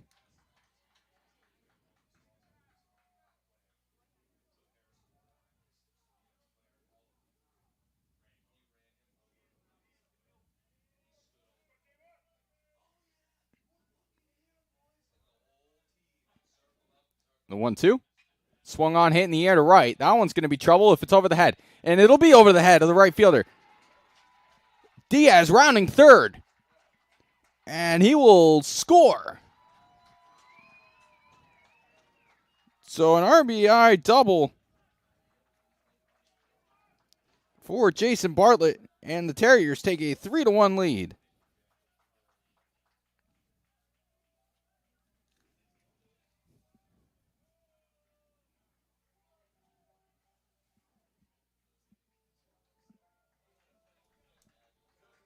And we will have a pitching change. And we will get you the name on the other side here on the Husson Eagles Sports Network.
back here on the Husson Eagles Sports Network.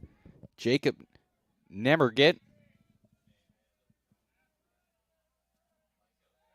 Pickoff play on. Do you used to do that? Come right out of the pen, throw a pickoff? That wouldn't involve me coming out of the pen to begin with. 2 appearances, 3. 27 earned runs both times. Liners a short.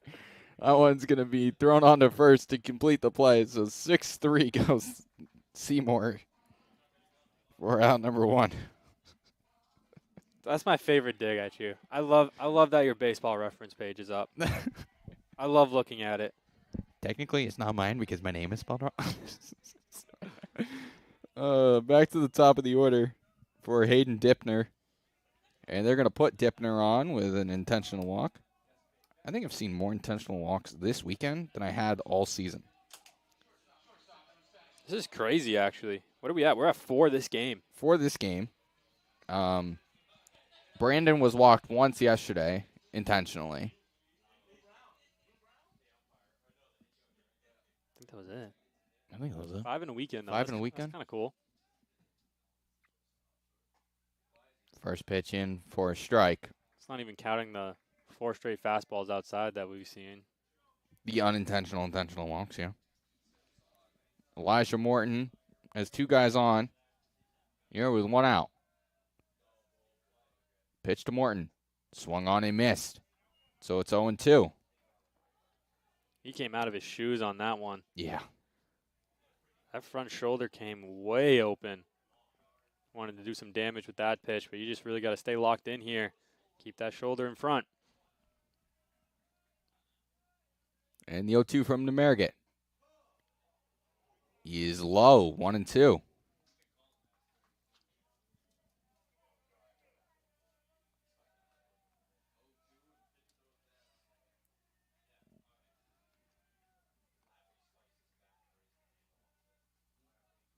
And the 1-2.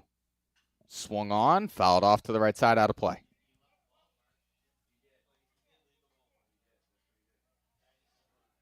Just past the 4 o'clock hour here on the East Coast.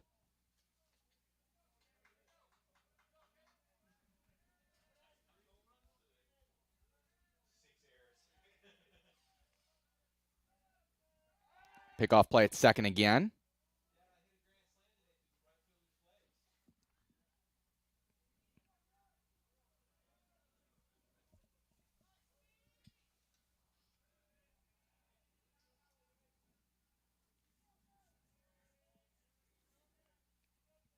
And the payoff pitch.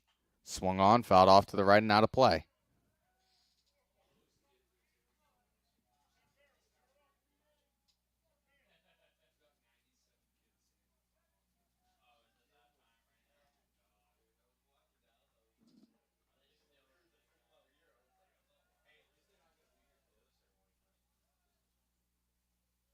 And the 1-2. Swung on, hit short. Stabbed by Dennett. Throw to Morales onto first. It's dug out by Brandon, but Morton beats it out. So runners will be on the corners with 2 outs here on a good play from Dennett. Tony Meza steps in 0 for 4 on the day. 5th at bat here of game 2.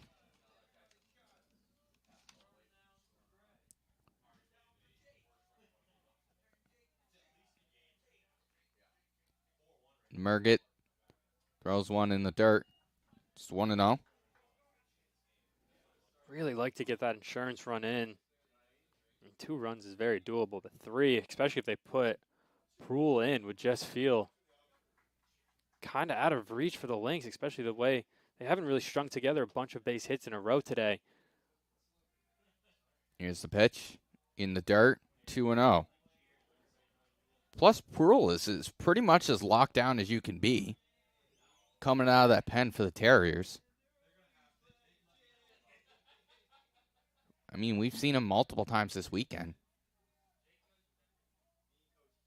The 2-0. Outside 3-0.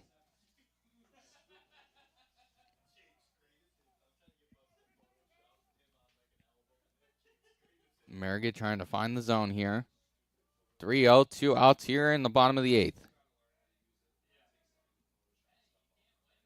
The pitch. Low for ball 4. So bases will be loaded now for Cam Haynes. And we will have a mound visit.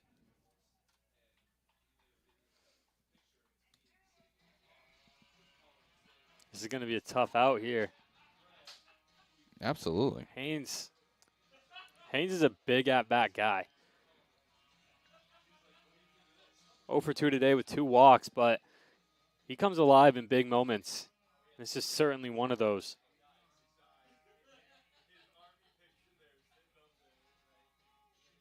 I mean, a ball in play can make this easily a 5-1 game. If he gets a hold of one, it can easily be a 7-1 game. Or he can stick it with 3 ones. This is a big at-bat. So bases loaded. Terriers up 3-1 here on the Husson Eagles Sports Network. Jake Willett, Caden Trenowith with you. So bases loaded, 2 outs for the cleanup hitter, Cam Haynes. Bartlett on third, Morton on second, Meza at first. Here's the pitch from Numerget. And that one's fouled off out of play.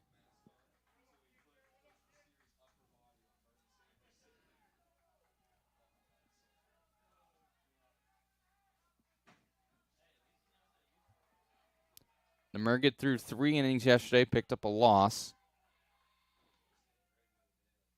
Pitch swung on, hit in the air to right, left. That's trouble. That one's going to get down. It's going to get all the way to the wall. 1 run's going to score. The second one is in. The third one, Meza is going to come around to score after the bobble by Dennett. Wow. You can see the body language on Lesley right now. Absolutely just defeated. You can see it on him. All the shoulders just dropped. I mean, you go from a very reachable 2-run deficit. Now you're battling with 5. You haven't strung together back-to-back hits pretty much all day. It's a huge double right there from Haynes. We're going to get a pitching change. As you mentioned, big at-bat guy is Cam Haynes. So that'll do it for Numerget. We'll have a pitching change. Terriers up 6-1 here with 2 outs in the bottom of the 8th on the Husson Eagles Sports Network.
Back here on the Husson Eagles Sports Network, DJ Cagnina steps in to face the new pitcher, Patrick Teasdale,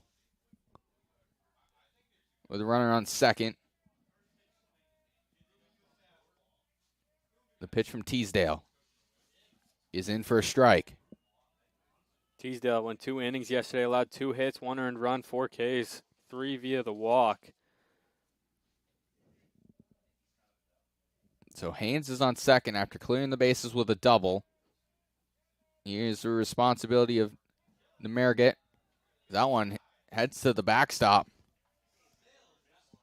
So on a wild pitch, there's a runner at third.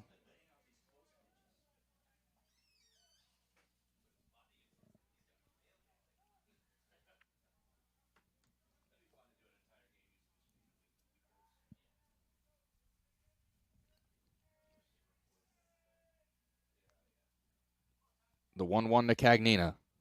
Runs inside. 2-1. Cagnina, the 8th man to bat here for the Terriers in the bottom of the 8th.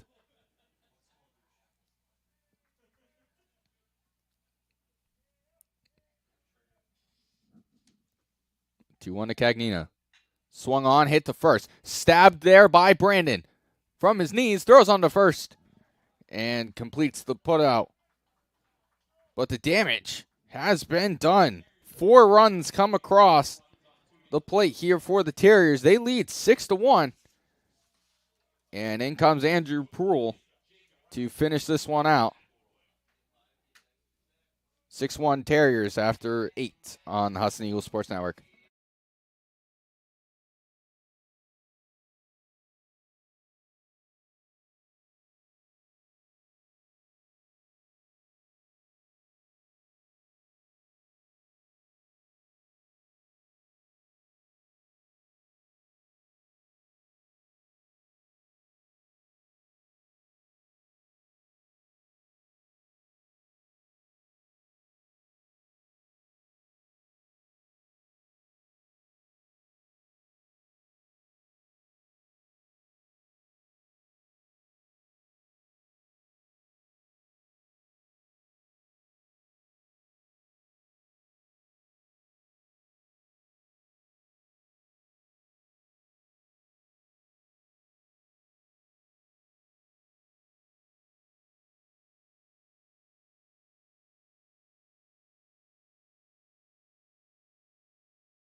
Here for the top of the 9th, the Lynx down to their final 3 outs.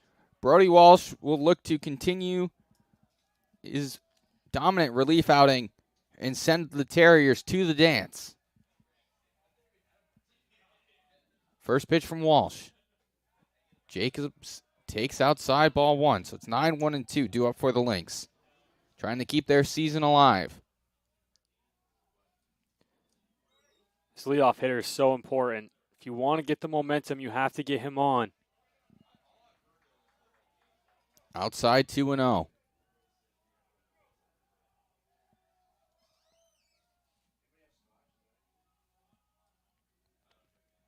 The 2-0 from Walsh. Inside 3-1. 3-0.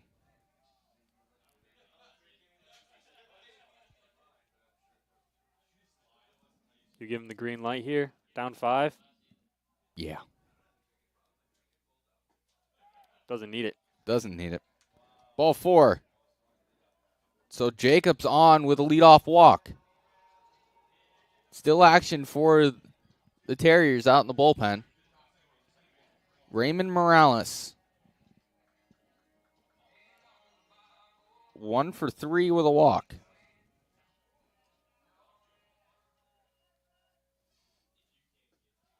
He's gotten to third twice today, just hasn't been able to cross home plate.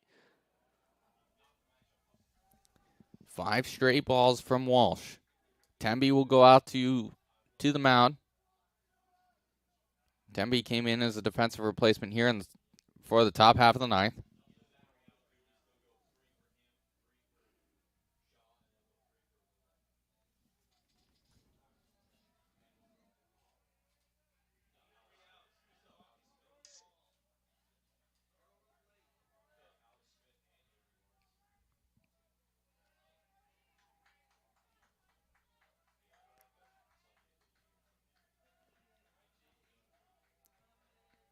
Jacobs on it first. 1-0 count to Morales. The pitch. Finds the zone. It's 1-1 now.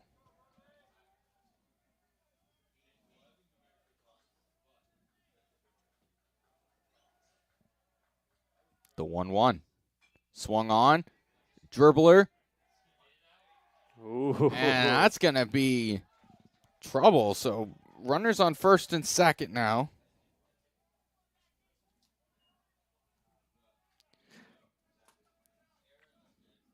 Just got a little interesting. It did. Got a righty and a lefty up.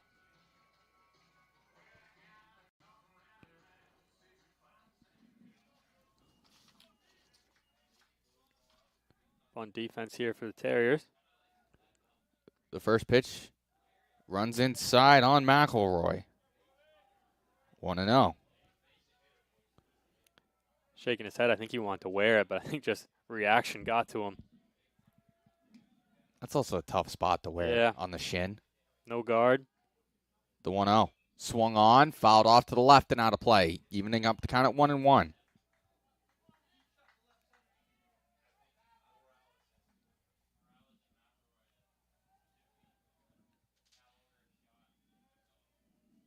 So a walk and a single here in this frame to start out the inning. The 1-1 from Walsh.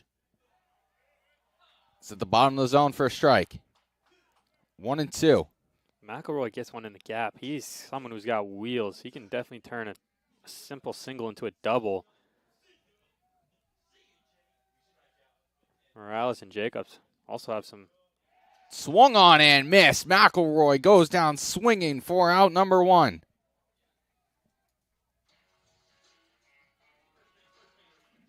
In steps James Brandon.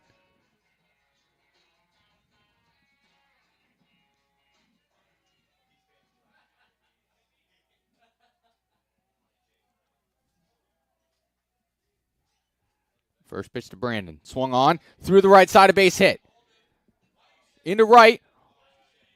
And 1 run comes across the score.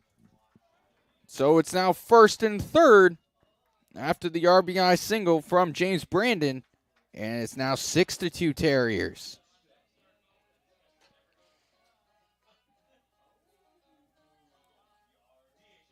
Very interesting. This game's gotten very interesting. Yeah. Lesley's coming alive here. Middle of the order, I believe, is 1 for 9 today. 2 walks. 4, 5, 6 coming up. This is a big spot for Colin McCarthy. Tying run on deck. Pitch to McCarthy. In for a strike.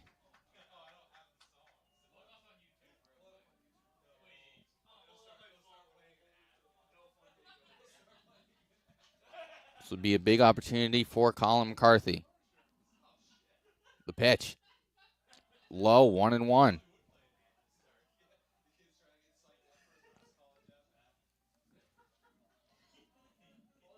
Kind of shocked after that single we didn't get a mound visit from the coach.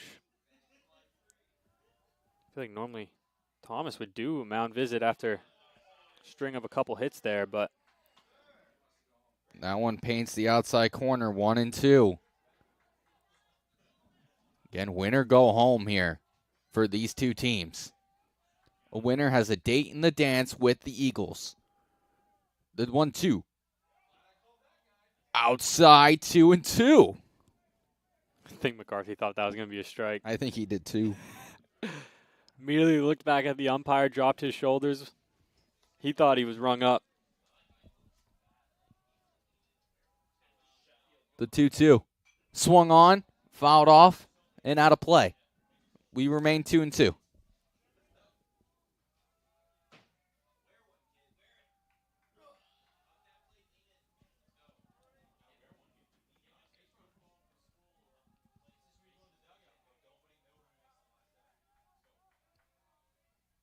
The 2-2 from Walsh. Outside, 3-2.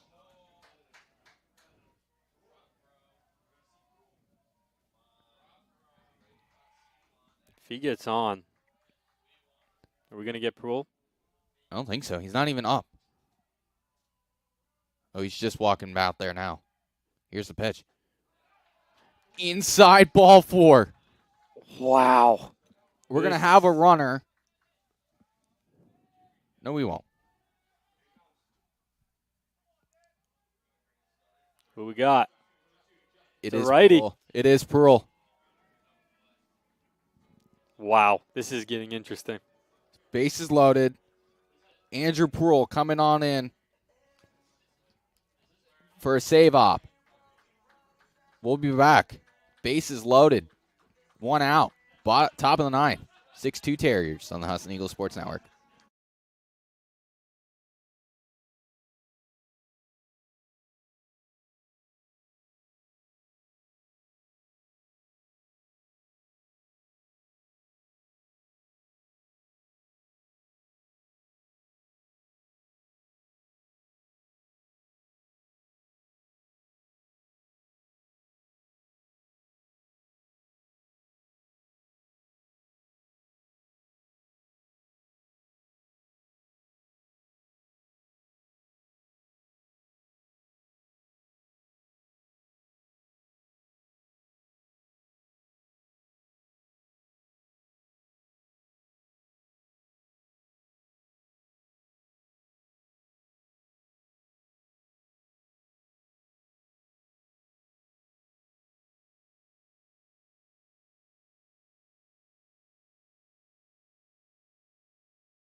Back here for the top half of the 9th. 1 out, bases loaded.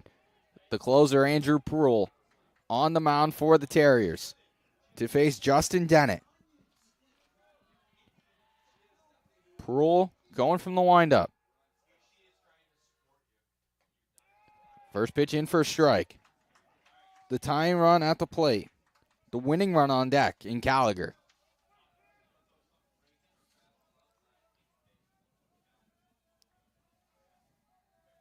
The 0-1. Swung on, hit in the air to center. Underneath of it is Dipner. Dipner makes the play. And Morales is going to come around to score from third. So the Lynx down to their final out. The Terriers 1 out away from a date with destiny. I mean, these are the moments out back playing against the wall that you kind of just dream of. Down 3, 2 runners on, bottom of the 9th, 2 outs. It's a dream scenario if you're Gallagher. The first pitch from Pearl is in for a strike. Tying run at the plate in Gallagher. The winning run on deck and shot. The Terriers 1 out away.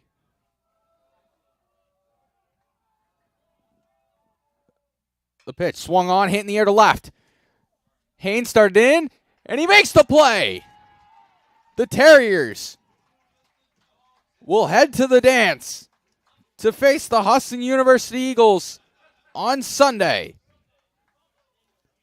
Fantastic game. Lesley didn't give up. Down 5, coming into the top of the 9th. Scored 2 runs, had 2 runners on. Brought 7 men to the plate. I mean, those last 2 contacts, those were barrels. Those were great hits. They were just right to somebody. Definitely had the opportunity. But how about 2 premier teams in the NAC right now? Thomas College, Husson University. We'll see them in the championship. Terriers come out on top here in Game 2 on the Friday afternoon. 6-3, they win. They will face the Husson University Eagles Sunday at 11 o'clock here on the Husson Eagles Sports Network.